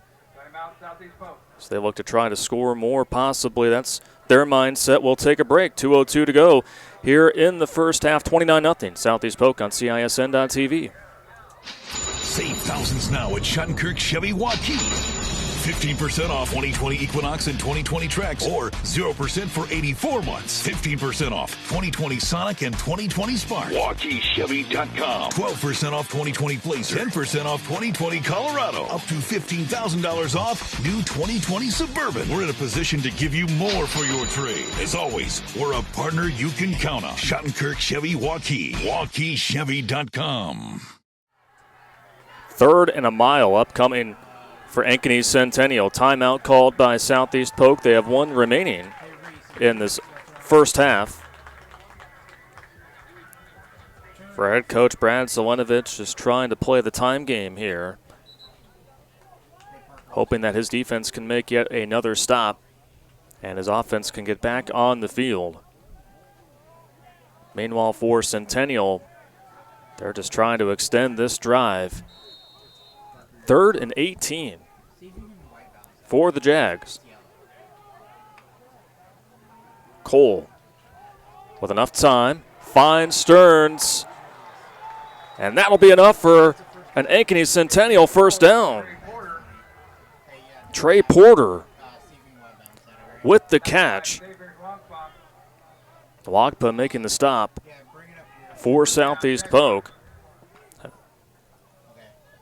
So Trey Porter, who had the interception just moments ago, comes up with the big catch to extend the drive for the Jaguars. Cole, quick to throw.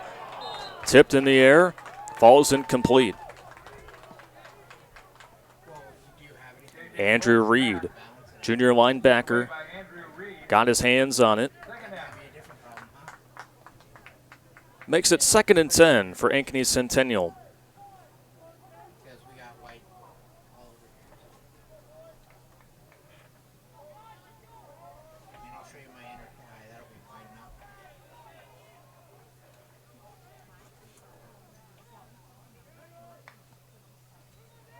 Cole with pressure coming, throws the screen pass, and a gain of a few for Ankeny Centennial.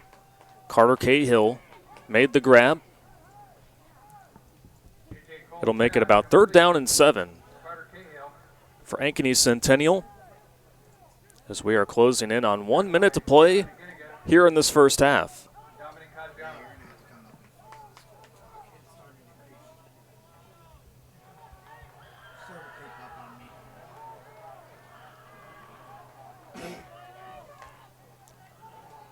Cole to his right. Pass is caught. And the extra effort by Trey Porter gives them another first down. Trey Porter doing a great job for the Jaguars. Gives them yet another first down, their 2nd of the series. But the clock is continuing to roll on Centennial, who does have 2 timeouts left. And let's not forget, Ankeny Centennial will receive the kickoff in the second half. Trying to get some momentum into the locker room. Cole, strong throw off to his left. Pass is complete to Stearns. And now a timeout called. Jalen Aginiga with the stop. Timeout, Ankeny Centennial. We'll take another break and be back in just a moment on CISN.TV. We might not always know what the day will bring, but some things are certain. The sun will rise and your lights will go on. That's because at MidAmerican Energy, we're obsessively, relentlessly committed to providing you energy when and where you need it, to connecting with you and keeping our communities safe and strong. Because the most important thing we put our energy into is you. We're obsessively, relentlessly at your service. 17 seconds remaining in this first half. And a timeout called by Ankeny Centennial. They have 1 timeout remaining as they are trying to build some momentum before they head into the locker room. Centennial with the ball after getting an interception thrown by Jackson Daly. J.J. Cole Airs it out deep downfield, and it is too far for the intended target.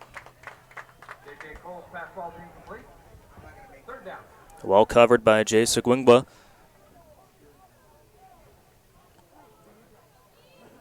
That'll make it 3rd down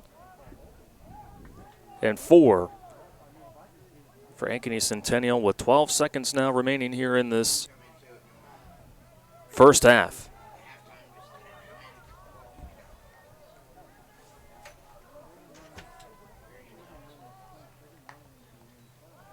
Cole off to his right.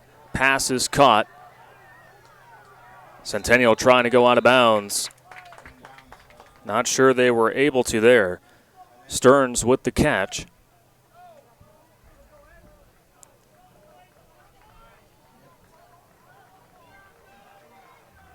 And it looks like Centennial had to burn their last time out as Stearns was left in bounds. So the final timeout by the Jaguars. And we will take one final break here on CISN.TV. In Iowa, we grow corn, but to us, corn is more than a cash crop. It's part of who we are. Corn supports our livestock, helping our animals thrive. Corn fuels us. Ethanol powers our state as we push towards a clean, burning future.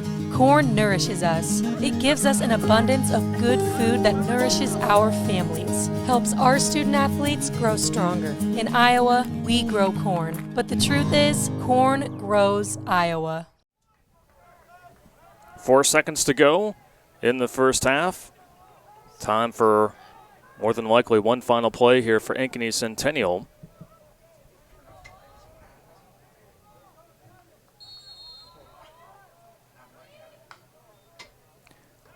Cole steps up, throws. A near one-handed catch was brought in by Trey Porter, but it falls incomplete, and that will do it for the first half, 29-0 Southeast Polk. We'll come back with our Iowa Corn halftime show, but as we go into halftime, here's a special message from the Southeast Polk Community School District. There's a lot of exciting things happening at Southeast Polk. Our community is growing, and we've created a plan to meet the academic needs of the increasing number of students who want to enroll in our school district. We have excellent teachers and a solid curriculum. It's exciting to know that Southeast Polk will be able to provide the best learning experiences for even more students in the future. As part of our plan for the future, we need a broad range of technology enhancements to equip the classrooms of tomorrow. We need new facilities, like school buildings, to prevent overcrowding and ensure safety. We are being creative to maximize the learning spaces in our buildings. Building additional schools will allow us to reallocate space to meet the needs of our students and to continue to deliver a great education. There's even more planned to help us provide efficient services to our students and families. We also want to ensure access to great extracurricular activities that make for well-rounded students. We've been really careful about how we plan, so we're aiming to issue the bonds at a time when our other debt is all paid off, interest rates are very low, and construction costs are stable. So how do we make all that happen?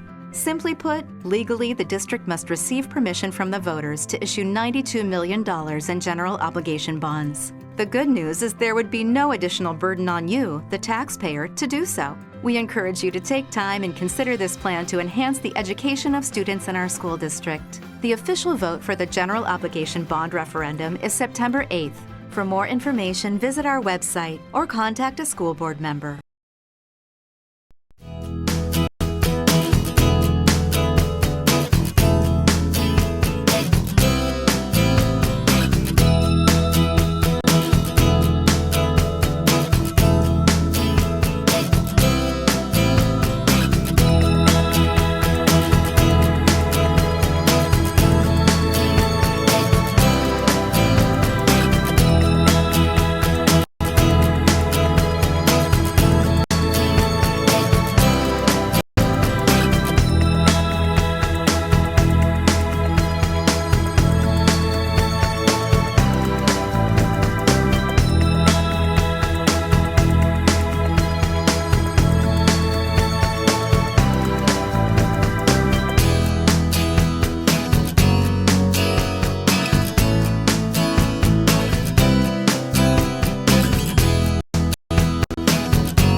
In Iowa, we grow corn, but to us, corn is more than a cash crop. It's part of who we are.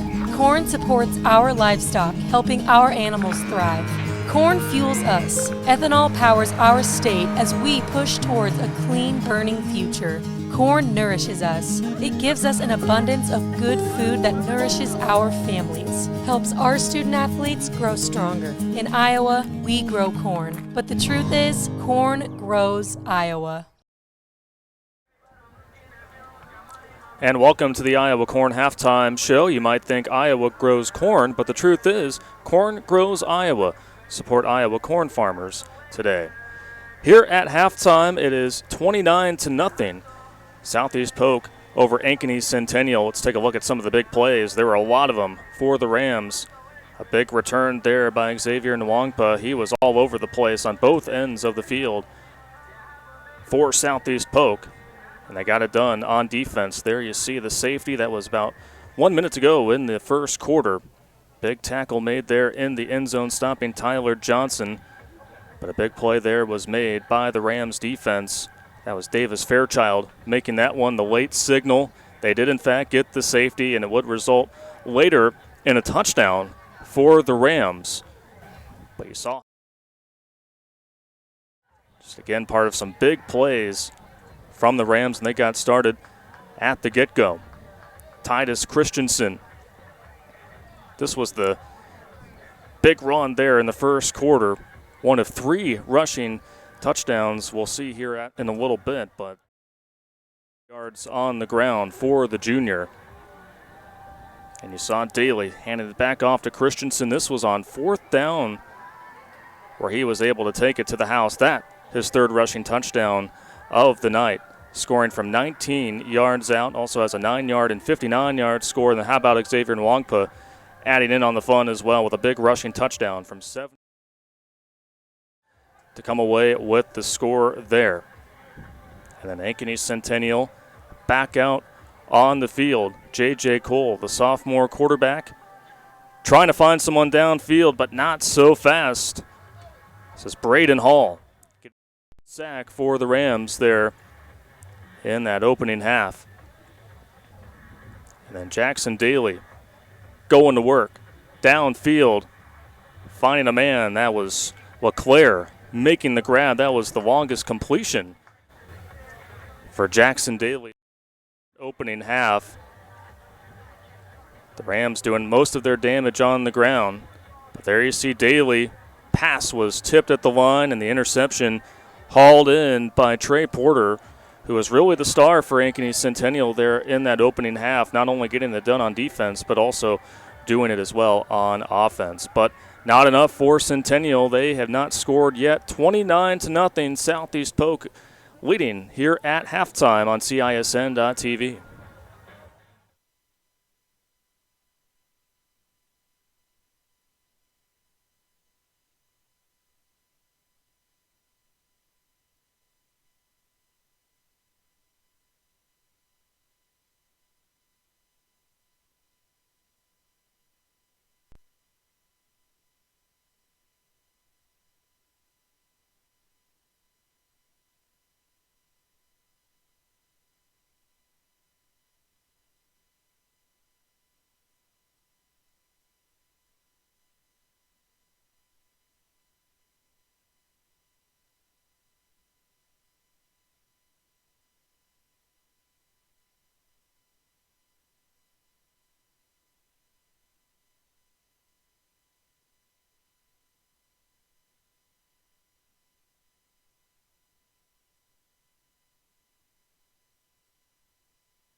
Focus.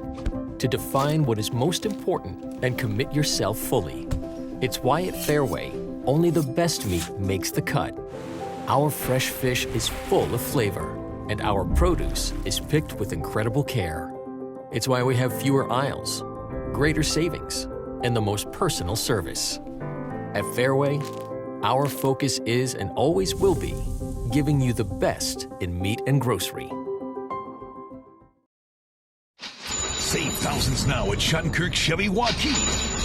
15% off 2020 Equinox and 2020 Trax, or 0% for 84 months. 15% off 2020 Sonic and 2020 Spark. WaukeeChevy.com. 12% off 2020 Blazer. 10% off 2020 Colorado. Up to $15,000 off new 2020 Suburban. We're in a position to give you more for your trade. As always, we're a partner you can count on. Schottenkirk Chevy Waukee. WaukeeChevy.com. In Iowa, we grow corn, but to us, corn is more than a cash crop. It's part of who we are. Corn supports our livestock, helping our animals thrive. Corn fuels us. Ethanol powers our state as we push towards a clean, burning future. Corn nourishes us. It gives us an abundance of good food that nourishes our families, helps our student athletes grow stronger. In Iowa, we grow corn. But the truth is, corn grows Iowa. And welcome back here to Pleasant Hill. You've been watching the Iowa Corn Halftime Show. You might think Iowa grows corn, but the truth is corn grows Iowa. Support Iowa corn farmers today. 29-0. The fourth-ranked Southeast Polk Rams in their home opener lead the Ankeny Centennial Jaguars. We are just moments away from the second half getting underway here at Southeast Polk Stadium on this beautiful Friday night. Hunter Phillips, along with our hard-working crew here in Pleasant Hill, delighted to have you with us on this Friday night. Ankeny Centennial will receive the kickoff to begin the second half. Had a little momentum going into the locker room. They were able to create a turnover, intercepting Jackson Daly, but were unable to get into field goal range or score a touchdown. They are still looking for their first offensive touchdown of the season. But after being in the locker room, we'll see how the Jaguars are able to respond out of the gates here in this upcoming third quarter. Meanwhile, for Southeast Polk, it's been a dominant night, especially on the offensive side of the ball up front. The offensive line has done a great job of getting the push as they have been able to guide their running backs to not one but 4 rushing touchdowns tonight. Titus Christensen with 3 rushing touchdowns and Xavier Nwankpa with 1 rushing touchdown. It was 22-0 Southeast Polk after the opening quarter of play, and they were able to notch another touchdown there in the second quarter. They were driving there late in the second quarter, but that's when that interception was thrown by Daly. It was deflected at the line. But unfortunately for Centennial, they were unable to drum up anything to get some points on the board. But we'll see what they'll do here as, again, they will receive the kickoff here in the second half. Again, wanted to update everyone on other scores going on across the Metro. At halftime, Dowling Catholic leading West Des Moines Valley 22-0. In a battle of 2 teams that were in the 4A championship game last year.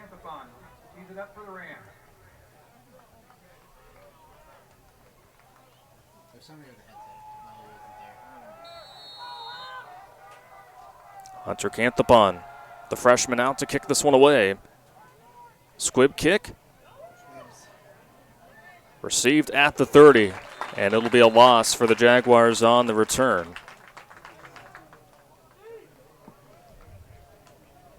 Coming up to make it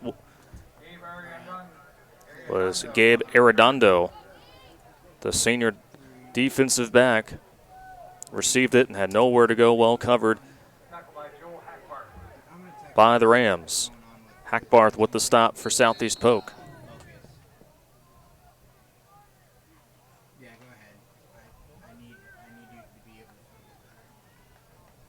So we'll see what the Jaguars are able to do here. Out of the locker room, trying to get something going. Cole dumps it off to his left. And a gain of 5 on first down for Ankeny Centennial.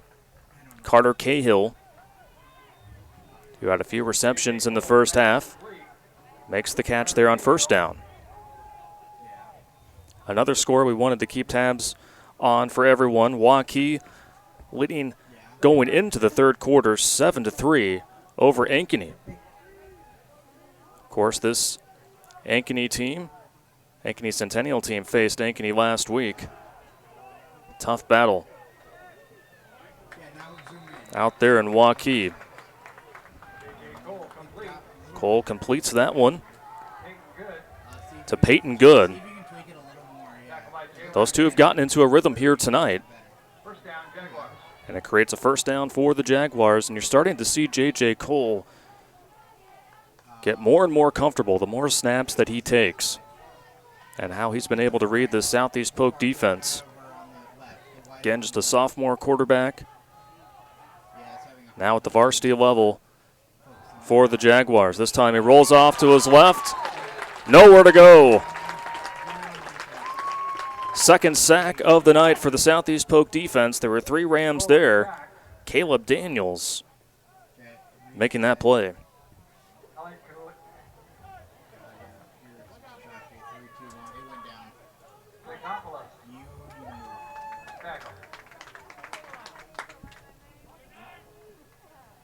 So that brings up 2nd and 18. Klagopoulos, the safety, also in there on the stop. Cole on 2nd and long. Ball is loose. And Centennial was able to get over it. But the pressure building once again on J.J. Cole. So that'll make it 3rd and long. Xavier Harris with the sack. 3rd sack of the night for this Rams defense.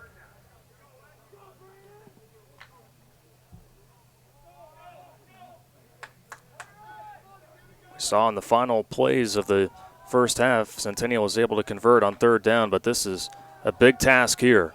Cole nearly intercepted by Nwagpa. Boy, and he knows that he could have easily gone the distance had he brought that one in. Centennial can breathe a sigh of relief as Nwagpa, who has 6 career interceptions, nearly got number 7 right there.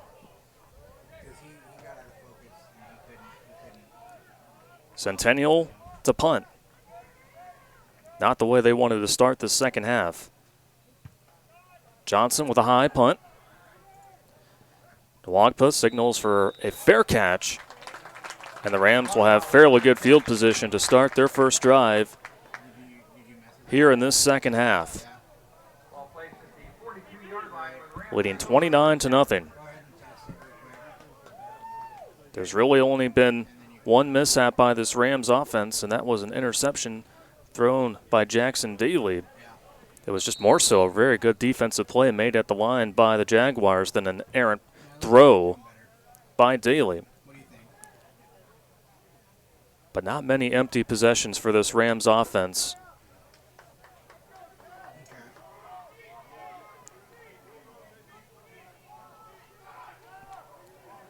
Titus Christensen, who has 3 touchdowns tonight, gets the carry, weaves his way up the middle, and gets a gain of 4 yards on the first down carry. Christensen on the second play of the game had a 59-yard touchdown run, and then later in the first quarter had a 9-yard scamper. And then early in the second quarter, getting the hat trick, his 3rd rushing touchdown of the night from 19 yards out, and that came on a 4th down possession for Southeast Polk. Daly hands it off to Christensen, maneuvering his way for no gain. Well played by the Centennial front 7. And that'll bring up a 3rd and 5, 3rd and 6 upcoming for the Rams. As we approach the 8-minute mark here in this third quarter.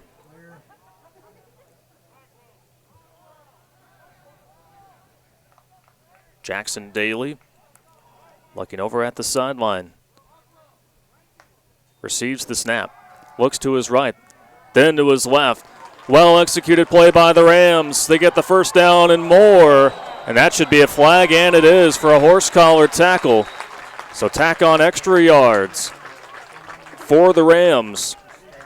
Isaiah Emanuel making the catch, showing off the speed.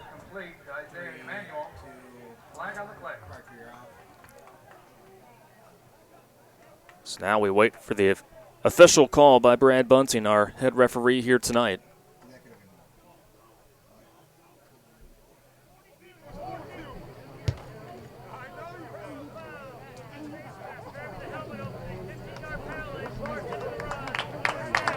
So 15-yard penalty enforced on the end of the run. And it was actually a face mask that was called. But from our vantage point in live time, it looked like a horse collar. But either way, not the penalty that the Jaguars wanted to give up in that situation. There really haven't been too many flags here tonight. It's been a clean contest. Southeast Polk, again, doing a good job on 3rd down. But that time, the ball is loose, and Centennial's got it. It'll be Centennial football flag afterwards. There's some extracurricular activity away from the ball. Titus Christensen fumbled it. Centennial got on top of it, and then a flag was thrown away from the play.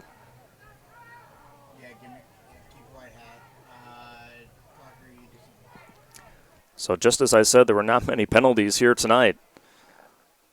Looks like a heated exchange between two players.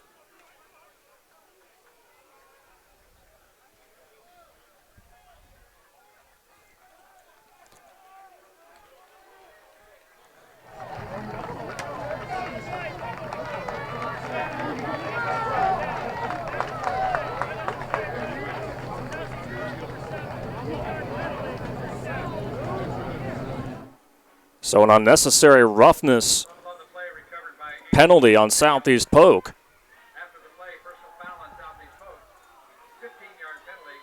So Ankeny Centennial, after giving up a first down on 3rd down and then called for a face mask penalty, are able to create their second turnover of the night, and it has come inside their own territory. Opening carry by Trey Porter, trying to drag a defender with them. And another flag is thrown away from the play. A player from Southeast Polk was shoved to the ground late. Caleb Daniels, it looks like.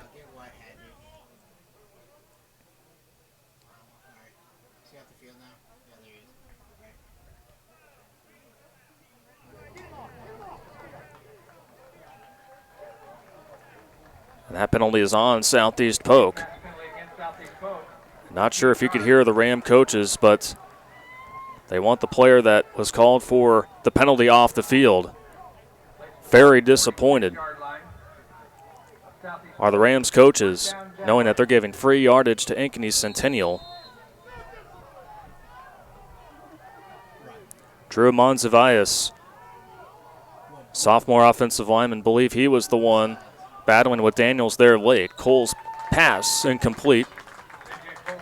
Too wide for the intended receiver, Austin Jones.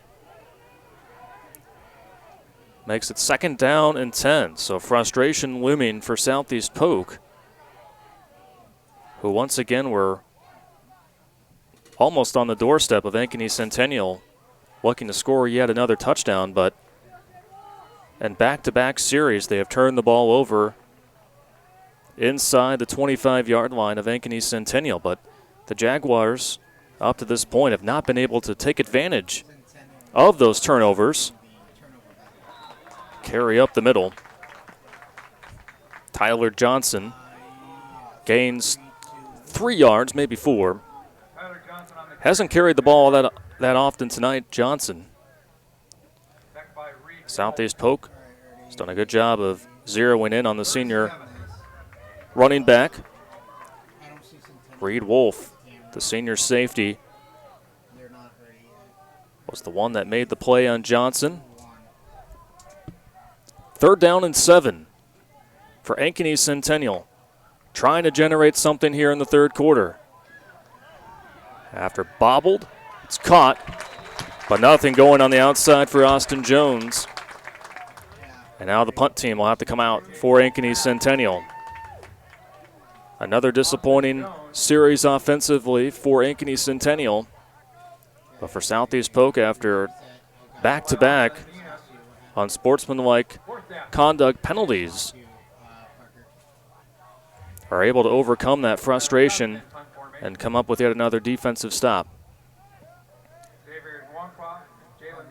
Tyler Johnson to punt. Fielded by Nwangpa at the 12 and is met by a pack of Jaguars for a minimal gain for Nwangpa, who has had a few good returns here tonight. So the Rams back out on the field with just under 6 minutes to play here in this 3rd quarter. The 4th-ranked Rams leading 29-0 over Ankeny Centennial.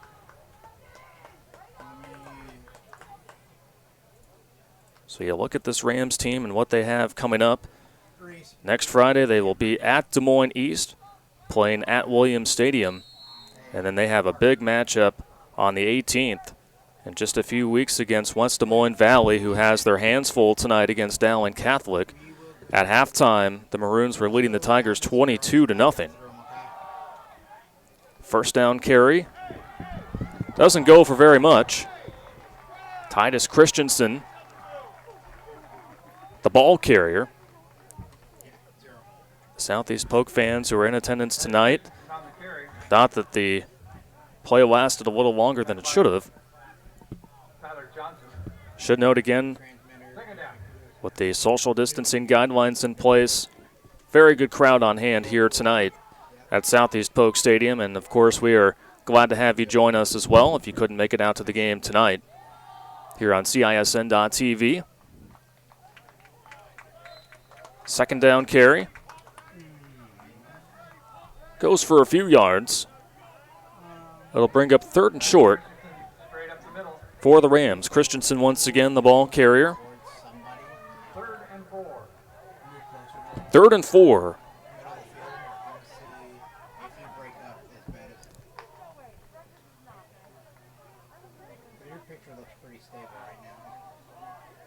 The Rams just taking their time on offense.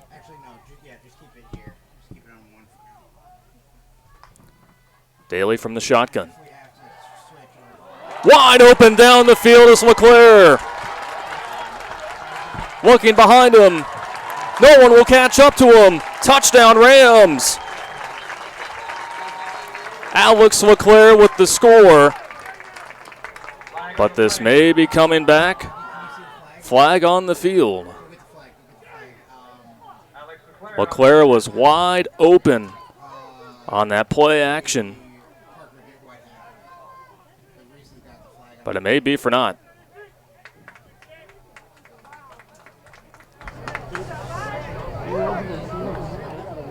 An eligible man downfield is the ruling. That is the 2nd time Southeast Polk has been called for that penalty here tonight.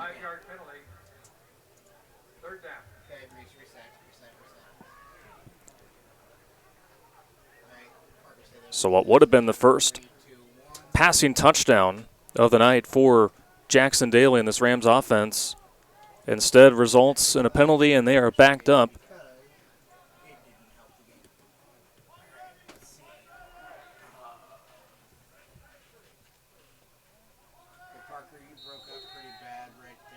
So it'll be 3rd and 10 at the 16-yard line for the Rams. They've done well on 3rd down tonight. Daly looking for options. Rolls out to his left. Another penalty flag on the run. That pass is intercepted by Ankeny Centennial. Trey Hansen with the hands to make that play, but there was a flag. Either way, this is going to belong to Ankeny Centennial. Second interception thrown on the night for Jackson Daly, the third Southeast Polk turnover. Still waiting to see what that flag was.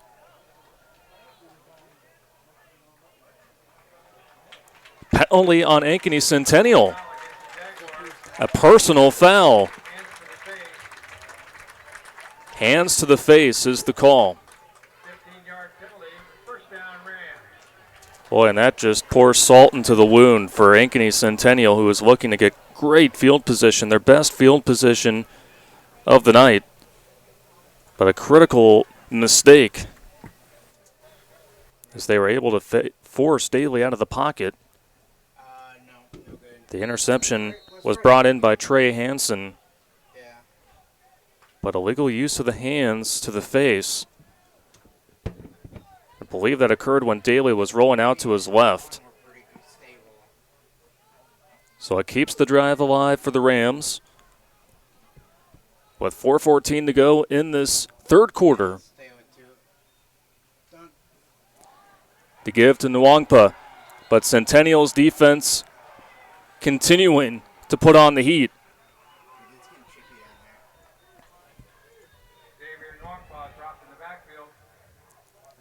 Kagan Andriano along with Wells. They're on the stop for Ankeny Centennial. Can't fault the Centennial defense and the heart that they have shown really since the tail end of the second quarter. They have played well here to begin this second half. Daly pressured, dumps it off to Nwangpa. Shakes off a tackle. Nwangpa loose and is able to get the first down.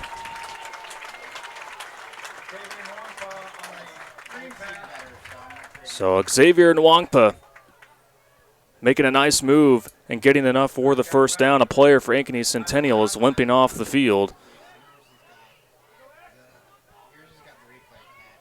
And it looks like he is going to stay in the game.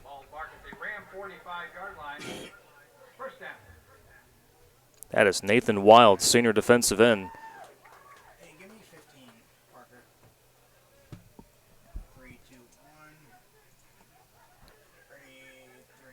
So the screen pass works to perfection for the Rams. So they're back with it. Titus Christensen lowering the shoulder. Minimal gain. Stop made by Trey Porter, who's had a stellar night on both offense and defense for the Jaguars.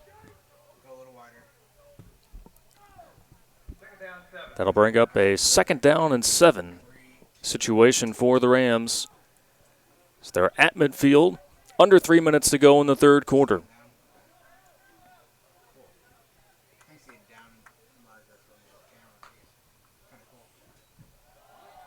Titus Christensen weaving his way up the middle, finds a seam, and he will have enough for the first down. That two-headed monster in the run game for Nwangpa and Christensen has proven to be a tough task for the Centennial defense to stop. Then you throw in the factor of Jackson Daly and what he can do at the quarterback position. It's one of the reasons why this Southeast Polk team is very dangerous, ranked inside the top 5 in the state. Not much going for Isaiah Emanuel, who's made a couple nice plays here tonight. Wrapped up by a slew of Jaguar defenders. Brody Carter, the initial Jaguar in pursuit on that last play. As we noted before the game, this the 8th all-time meeting between Ankeny Centennial and Southeast Polk. They've been a part of some close battles in the past. In fact, in the last 2 meetings, the games have been decided by 4 points or less. Daniels making the catch. Goes out of bounds. Tyler Johnson there to make the tackle, but Caleb Daniels is a very big tight end. 6'4", 237. 3rd and 4 for the Rams, who have been very good on 3rd down here tonight. Trying to milk clock and trying to extend this series. Christensen, the give. Trying to plow his way up to the marker. Did he get enough? It's going to be close. But they do move the chains. Christensen with well over 100 yards on the ground here tonight.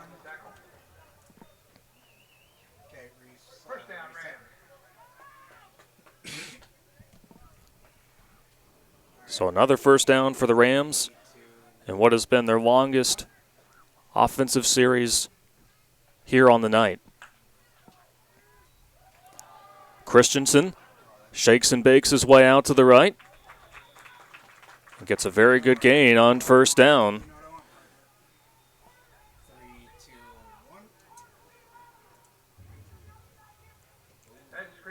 So we mentioned the upcoming schedule for Southeast Polk. Meanwhile, for Ankeny Centennial, things do not get any easier, as next week they will face Waukee. That will be their first home game of the year, a game that you can find here on CISN.TV, and then they will travel to Johnston on September 18th. Johnston, of course, has a very nice facility at their new high school.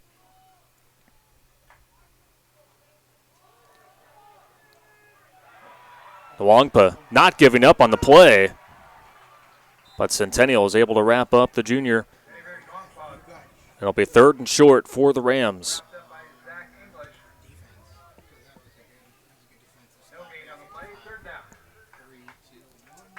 And that will be the final play of the 3rd quarter. We head to the 4th. It's been all Southeast Polk here tonight on CISN.TV. Focus. To define what is most important and commit yourself fully. It's why at Fairway, only the best meat makes the cut. Our fresh fish is full of flavor, and our produce is picked with incredible care. It's why we have fewer aisles, greater savings, and the most personal service. At Fairway, our focus is and always will be giving you the best in meat and grocery. In Iowa, we grow corn, but to us, corn is more than a cash crop. It's part of who we are. Corn supports our livestock, helping our animals thrive. Corn fuels us. Ethanol powers our state as we push towards a clean, burning future. Corn nourishes us. It gives us an abundance of good food that nourishes our families, helps our student athletes grow stronger. In Iowa, we grow corn. But the truth is, corn grows Iowa. Save thousands now at Shattenkirk Chevy Waukee. 15% off 2020 Equinox and 2020 Trax, or 0% for 84 months. 15% off 2020 Sonic and 2020 Spark. WaukeeChevy.com. 12% off 2020 Blazer. 10% off 2020 Colorado. Up to $15,000 off new 2020 Suburban. We're in a position to give you more for your trade. As always, we're a partner you can count on. Shattenkirk Chevy Waukee. WaukeeChevy.com. Getting ready for the 4th quarter here on CISN.TV. The 4th-ranked Southeast Polk Rams in their home opener have taken care of the Ankeny Centennial Jaguars up to this point, 29-0, and have the football to begin the 4th quarter. Hunter Phillips, along with our crew, delighted to have you with us on what's been a beautiful night for Week 2 of high school football.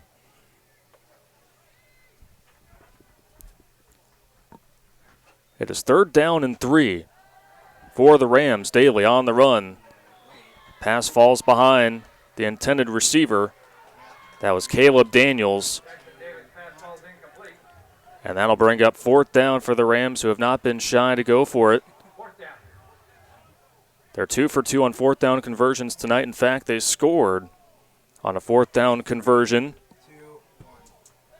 earlier in the ball game. Back in the 2nd quarter, a 19-yard run by Titus Christensen.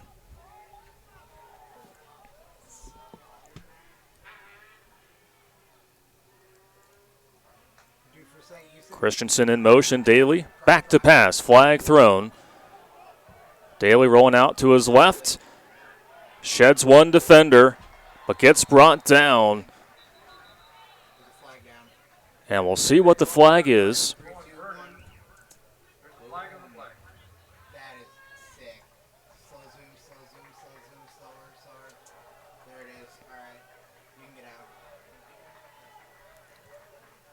Penalty declined. It was on Southeast Polk. So Ankeny Centennial with another good defensive series. That was an illegal formation called on Southeast Polk.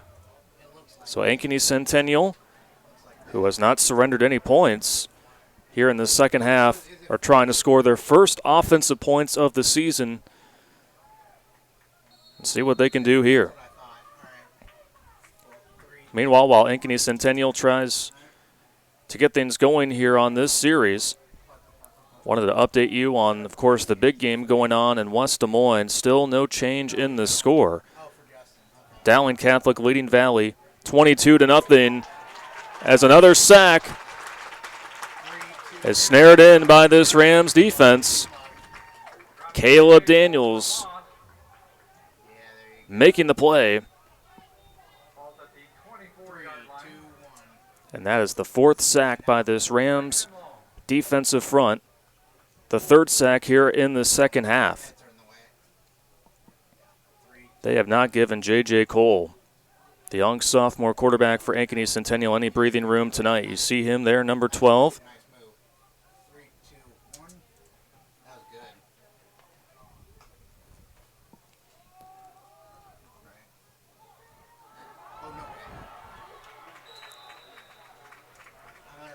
And a nice carry there by Centennial. Carter Cahill, who's done a little bit of everything on offense. He's made some catches there, going for a big gain. Makes it 3rd and short for Ankeny Centennial.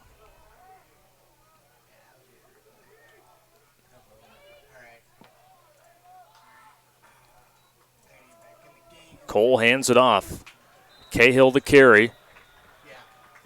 And that'll be enough for the first down for Ankeny Centennial.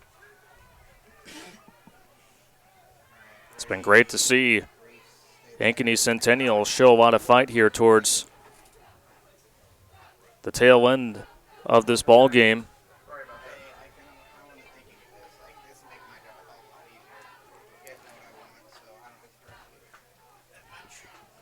So one other score update we did want to give.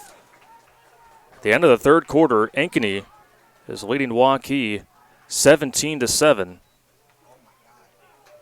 What a big second half for Ankeny. Kind of deja vu for the Warriors, who have been shut out up to this point in the second half. They were shut out in the second half by Southeast Polk. It was 7-3 at the break, but now 17-7. The Hawks, a top 5 team in the state, leading Waukee on the road. Again, some exciting matchups here in just week 2 of this 2020 Iowa high school football season. J.J. Cole finds his man up the middle.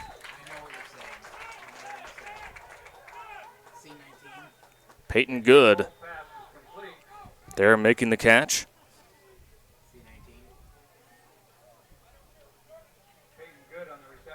Go to quarterback, but also receiver. Just a do-it-anything kind of guy for Ankeny Centennial. But he has been one of those go-to guys, along with Trey Porter, for the Centennial offense. Trying to build confidence in their quarterback, J.J. Cole, on third down. There's Porter on cue. Almost got away from the second tackler. And he'll be just a yard or two shy of the first down. But at this point, got nothing to lose if you're Ankeny Centennial. go out and try to extend this drive.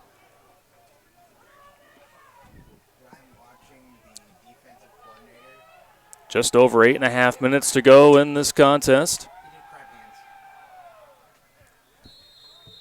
The Rams used a strong first quarter to pull away, as we do have a timeout on the field. It is a timeout called by Ankeny Centennial. We will step aside as well on CISN.TV. We might not always know what the day will bring, but some things are certain. The sun will rise and your lights will go on. That's because at MidAmerican Energy, we're obsessively, relentlessly committed to providing you energy when and where you need it, to connecting with you and keeping our communities safe and strong. Because the most important thing we put our energy into is you. We're obsessively, relentlessly at your service.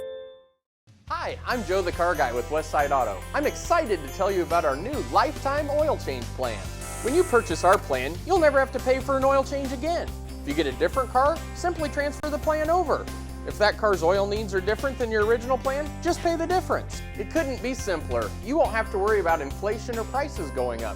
Give us a call at Westside Auto Pros to get details on the lifetime oil change plan. And remember, when I say lifetime, I mean your lifetime, not just your car's. 8:38 to go here in the fourth quarter from Pleasant Hill. Timeout recently called by Ankeny Centennial. They have 2 left. It is 4th down and 2. They decide to run it and nowhere to go. And Southeast Polk will take over on downs.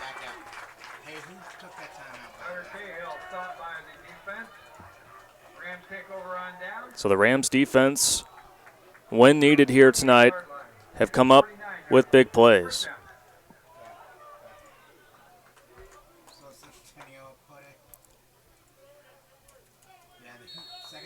The Southeast Polk team again shut out Waukee in the second half of the opening week last Friday. And if they can continue this shutout, that is 6 straight quarters of shutout football for the Rams. We know what they can do on offense, but the defense has been just as good here tonight. One of the guys who's been dominant on the ground is that guy right there, number 2, Titus Christensen, who, if you're just joining us, ran for 3 touchdowns here tonight, scoring 3 of the 4 total touchdowns by the Rams. All of their points coming in the first half. 22 of their 29 coming in the first quarter.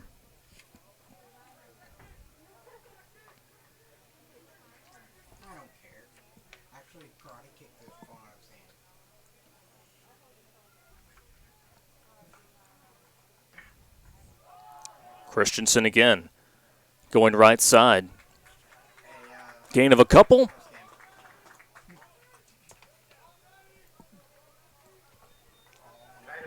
That'll make it 3rd down for the Rams. Nathan Wild there on the stop.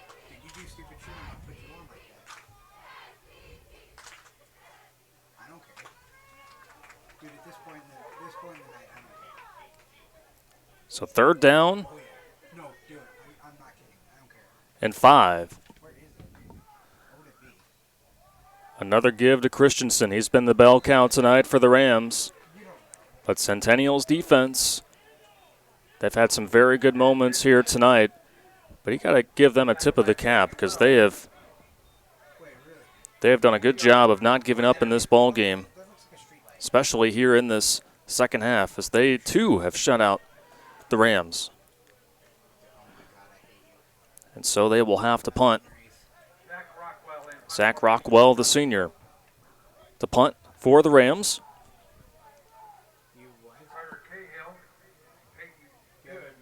Peyton Good, Carter Cahill back to receive for Centennial.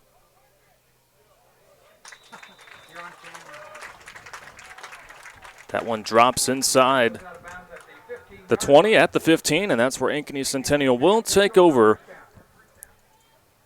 with 6:21 remaining here in this one. So as we noted again, for Ankeny Centennial, entering this contest at 0-1, the first time since 2017 that they have started 0-1.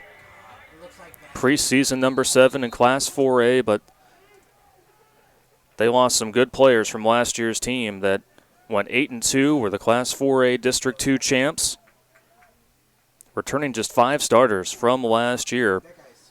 But you look at some of the guys they lost: Avery Gates, Brady Peterson, Lucas Piper, Desmond Vaughn.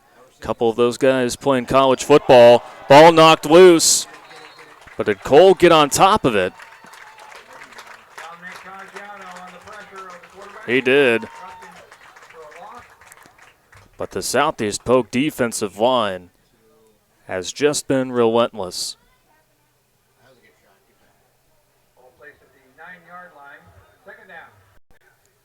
That is 5 sacks for the Southeast Polk defensive front. 4 of them coming here in the second half.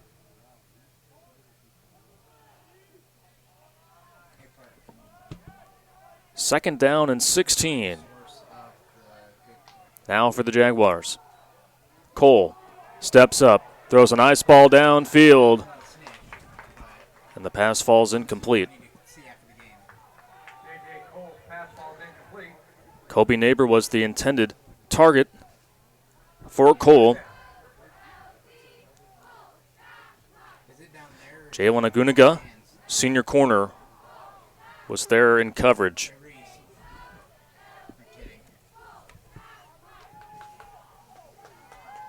So we've noted just the struggling start for this young Ankeny Centennial team. Southeast Polk looking to move to 2-0. Finished 7-3 last year. Pass is incomplete.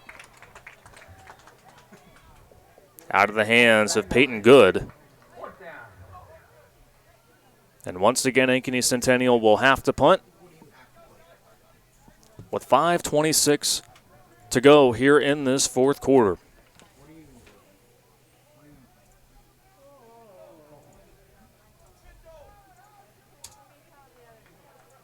So again, the Rams, they saw an uptick in performance last year, and they have been able to build off of last season nicely with a real talented group. Nwangpa goes inside the 40. He's been very solid in the return game tonight, and Southeast Polk will start in Ankeny Centennial territory with 5:15 remaining here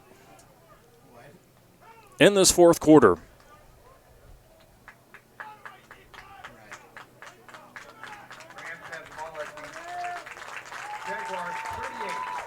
And you can hear the fans, the Ram faithful, that were able to make it out here to Southeast Polk Stadium tonight. They've had a lot to cheer about. I tell you what, this community is really fired up about this team and the potential that they have. The Rams have had some very good teams in the past, but this one has a potential to be special.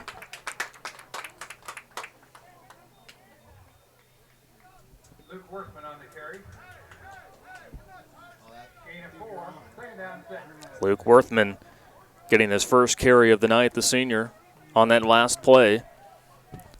For the Rams, who are just trying to dwindle down as much clock as they can.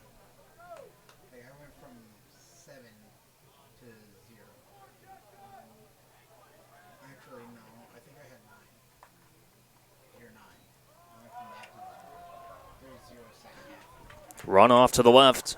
Once again, it's Worthman. That'll bring up third down. Worthman did not have a carry in last week's win against Waukee.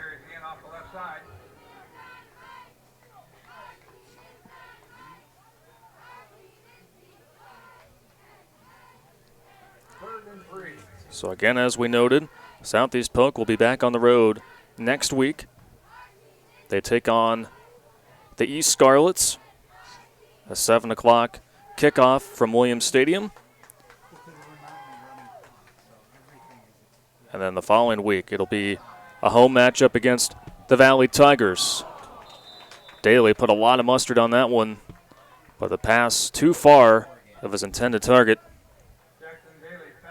That was Alex LeClaire. And it's 4th down for the Rams. Daly's had some good passes here tonight. But again, the star of the show has been the running game of Titus Christensen and Xavier Nwagba.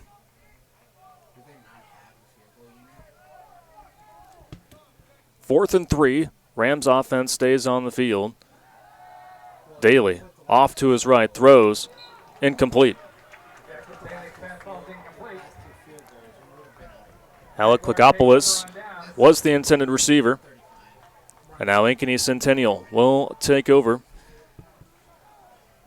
With 3:42 remaining here on this beautiful Friday night here in Pleasant Hill. The clock just struck the 9 o'clock hour. And now we have an official's timeout on the field. We will take a break as well on CISN.TV. Godfather's Pizza's Autumn Feast. A medium specialty pizza, a medium pepperoni pizza, and my new caramel apple streusel with Twix candy pieces. Get yours today. Hi, I'm Chris from Fireplace Superstore, and this has been a crazy year.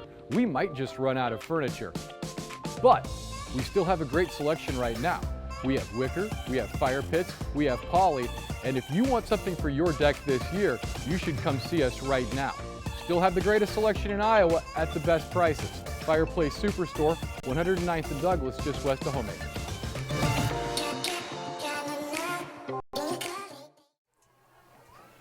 After an official's timeout, 3:42 remaining here in this one. It has been all Southeast Polk from the get-go. The 4th-ranked Rams not wasting any time to get on the scoreboard, and they haven't looked back since then. Wanted to give another score update. Again, the big matchup out in West Des Moines between Valley and Dowling. And Dowling still shutting out the Tigers after the third quarter, 22-0. Not sure many people expected that kind of a performance from Dowling, but time and time again, we've seen that program put up some impressive results. Pass is incomplete. Cole nearly finding Peyton Good, but was out of bounds. 3rd down for Ankeny Centennial.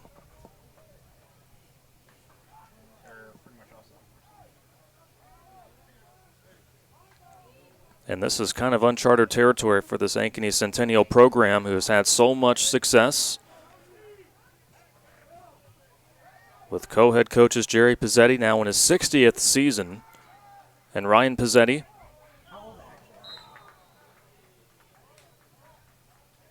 as Cole cannot find his man downfield in Southeast Polk is going to receive the punt here from the Jaguars with just over 3 minutes to go. Wanted to note about Jerry Pizzetti. 429 career wins for the legendary coach. Tied for 12th in career wins amongst active coaches nationally. And that is 19th all time. And he is just one of 3 coaches right now that are in their 60th plus year of coaching. Just really incredible. And what he's been able to do here in the state of Iowa, particularly up in Ankeny, where he was the coach of the Hawks from 1969 to 2012.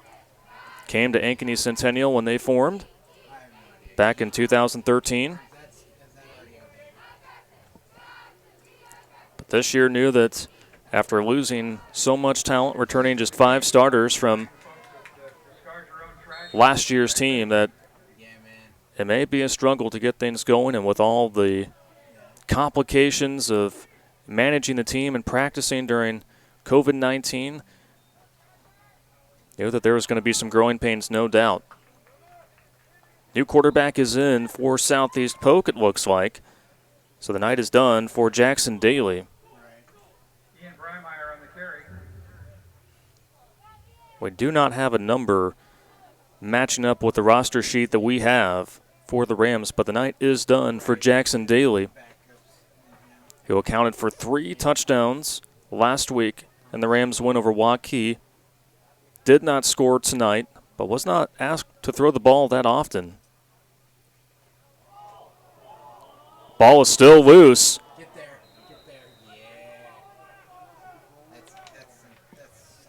And Southeast Polk gets on top of it. The Rams do have 3 turnovers here tonight.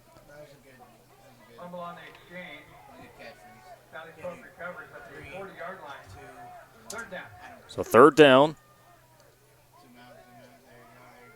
As you look at the sideline of Southeast Polk getting their home opener here tonight.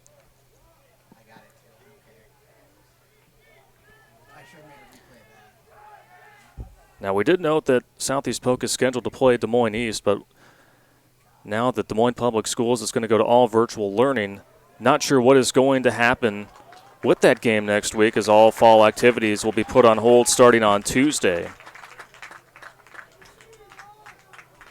So we'll see what happens with next week's matchup again that was supposed to be on the road at Des Moines East. But still, some stuff in the air for that matchup as the Rams get the first down. And approaching 1 minute to go here in Pleasant Hill. The Rams will move to 2-0. And after a tough loss for what it looks like the Valley Tigers tonight, Southeast Polk should move up in the rankings. Meanwhile, for Ankeny Centennial, they will drop to 0-2. And they will face a Waukee team that might be at 0-2 as well. You talk about 2 talented programs that will be searching for their first win next week. Should be fun to watch. Under 30 seconds to go. Handoff up the middle.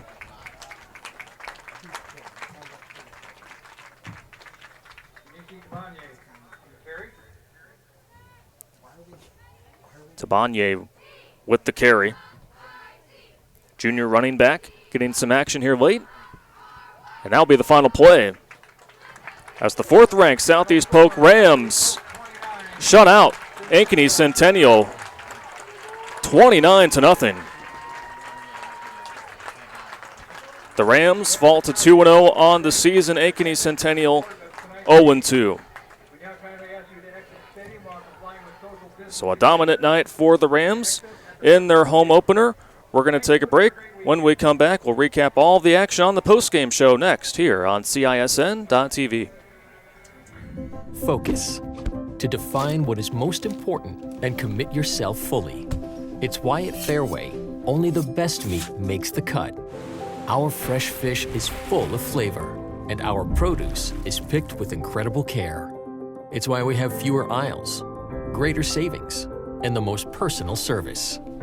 At Fairway, our focus is and always will be giving you the best in meat and grocery. Save thousands now at Shattenkirk Chevy Waukee.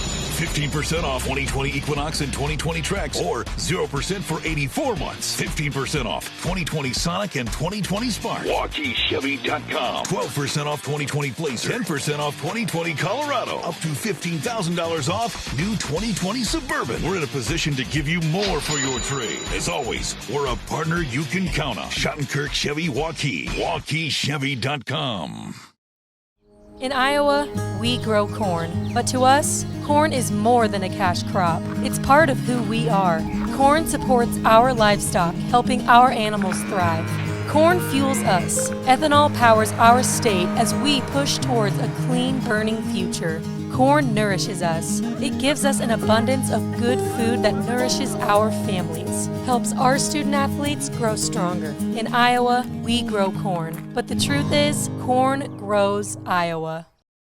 At Mid-American Energy, we put our energy into making communities stronger, safer, and ready for the future. We support STEM education and community safety, special events, and economic development activities.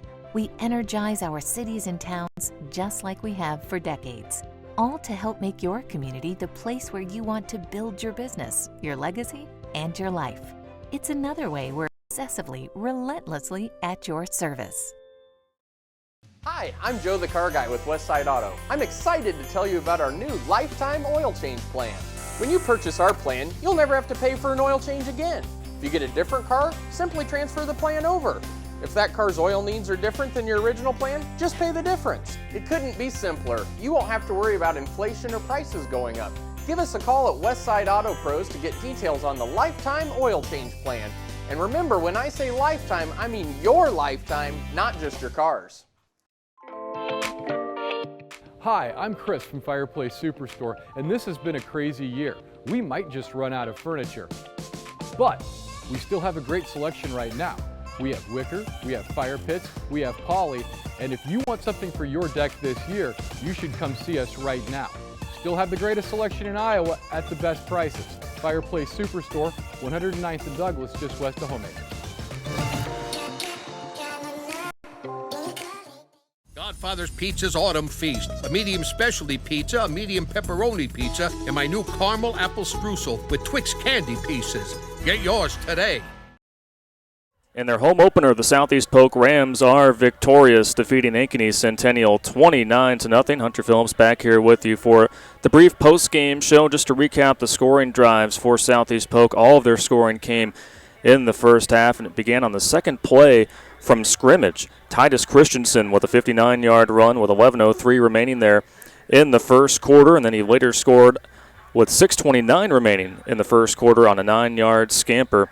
But then later on in the first, a safety at the minute mark there by the Southeast Polk defense. They were just on fire tonight, not giving any room for Ankeny Centennial at all. And then in the second quarter, Titus Christensen with the hat trick, his third rushing touchdown of the night, coming on a fourth down situation from 19 yards out. He gets the touchdown run, and that came at the 10:26 mark in the second quarter. And Xavier Nwangpa, he got in on the action as well with an impressive 74-yard touchdown run. That came at the 6:15 mark in the second quarter.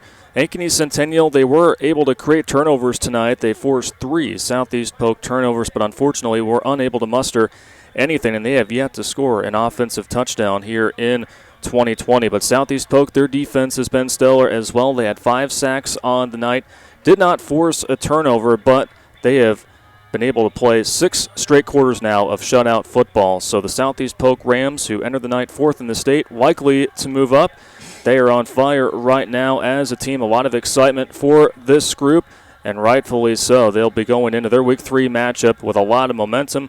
Meanwhile, Ankeny Centennial 0-2 for the first time in a few years. They will have a tough test next week as they take on Waukee. So that will do it for us here on this Friday night for our hardworking crew. I'm Hunter Phillips signing off from Southeast Polk Stadium in Pleasant Hill, and you've been watching Iowa High School football on CISN.TV.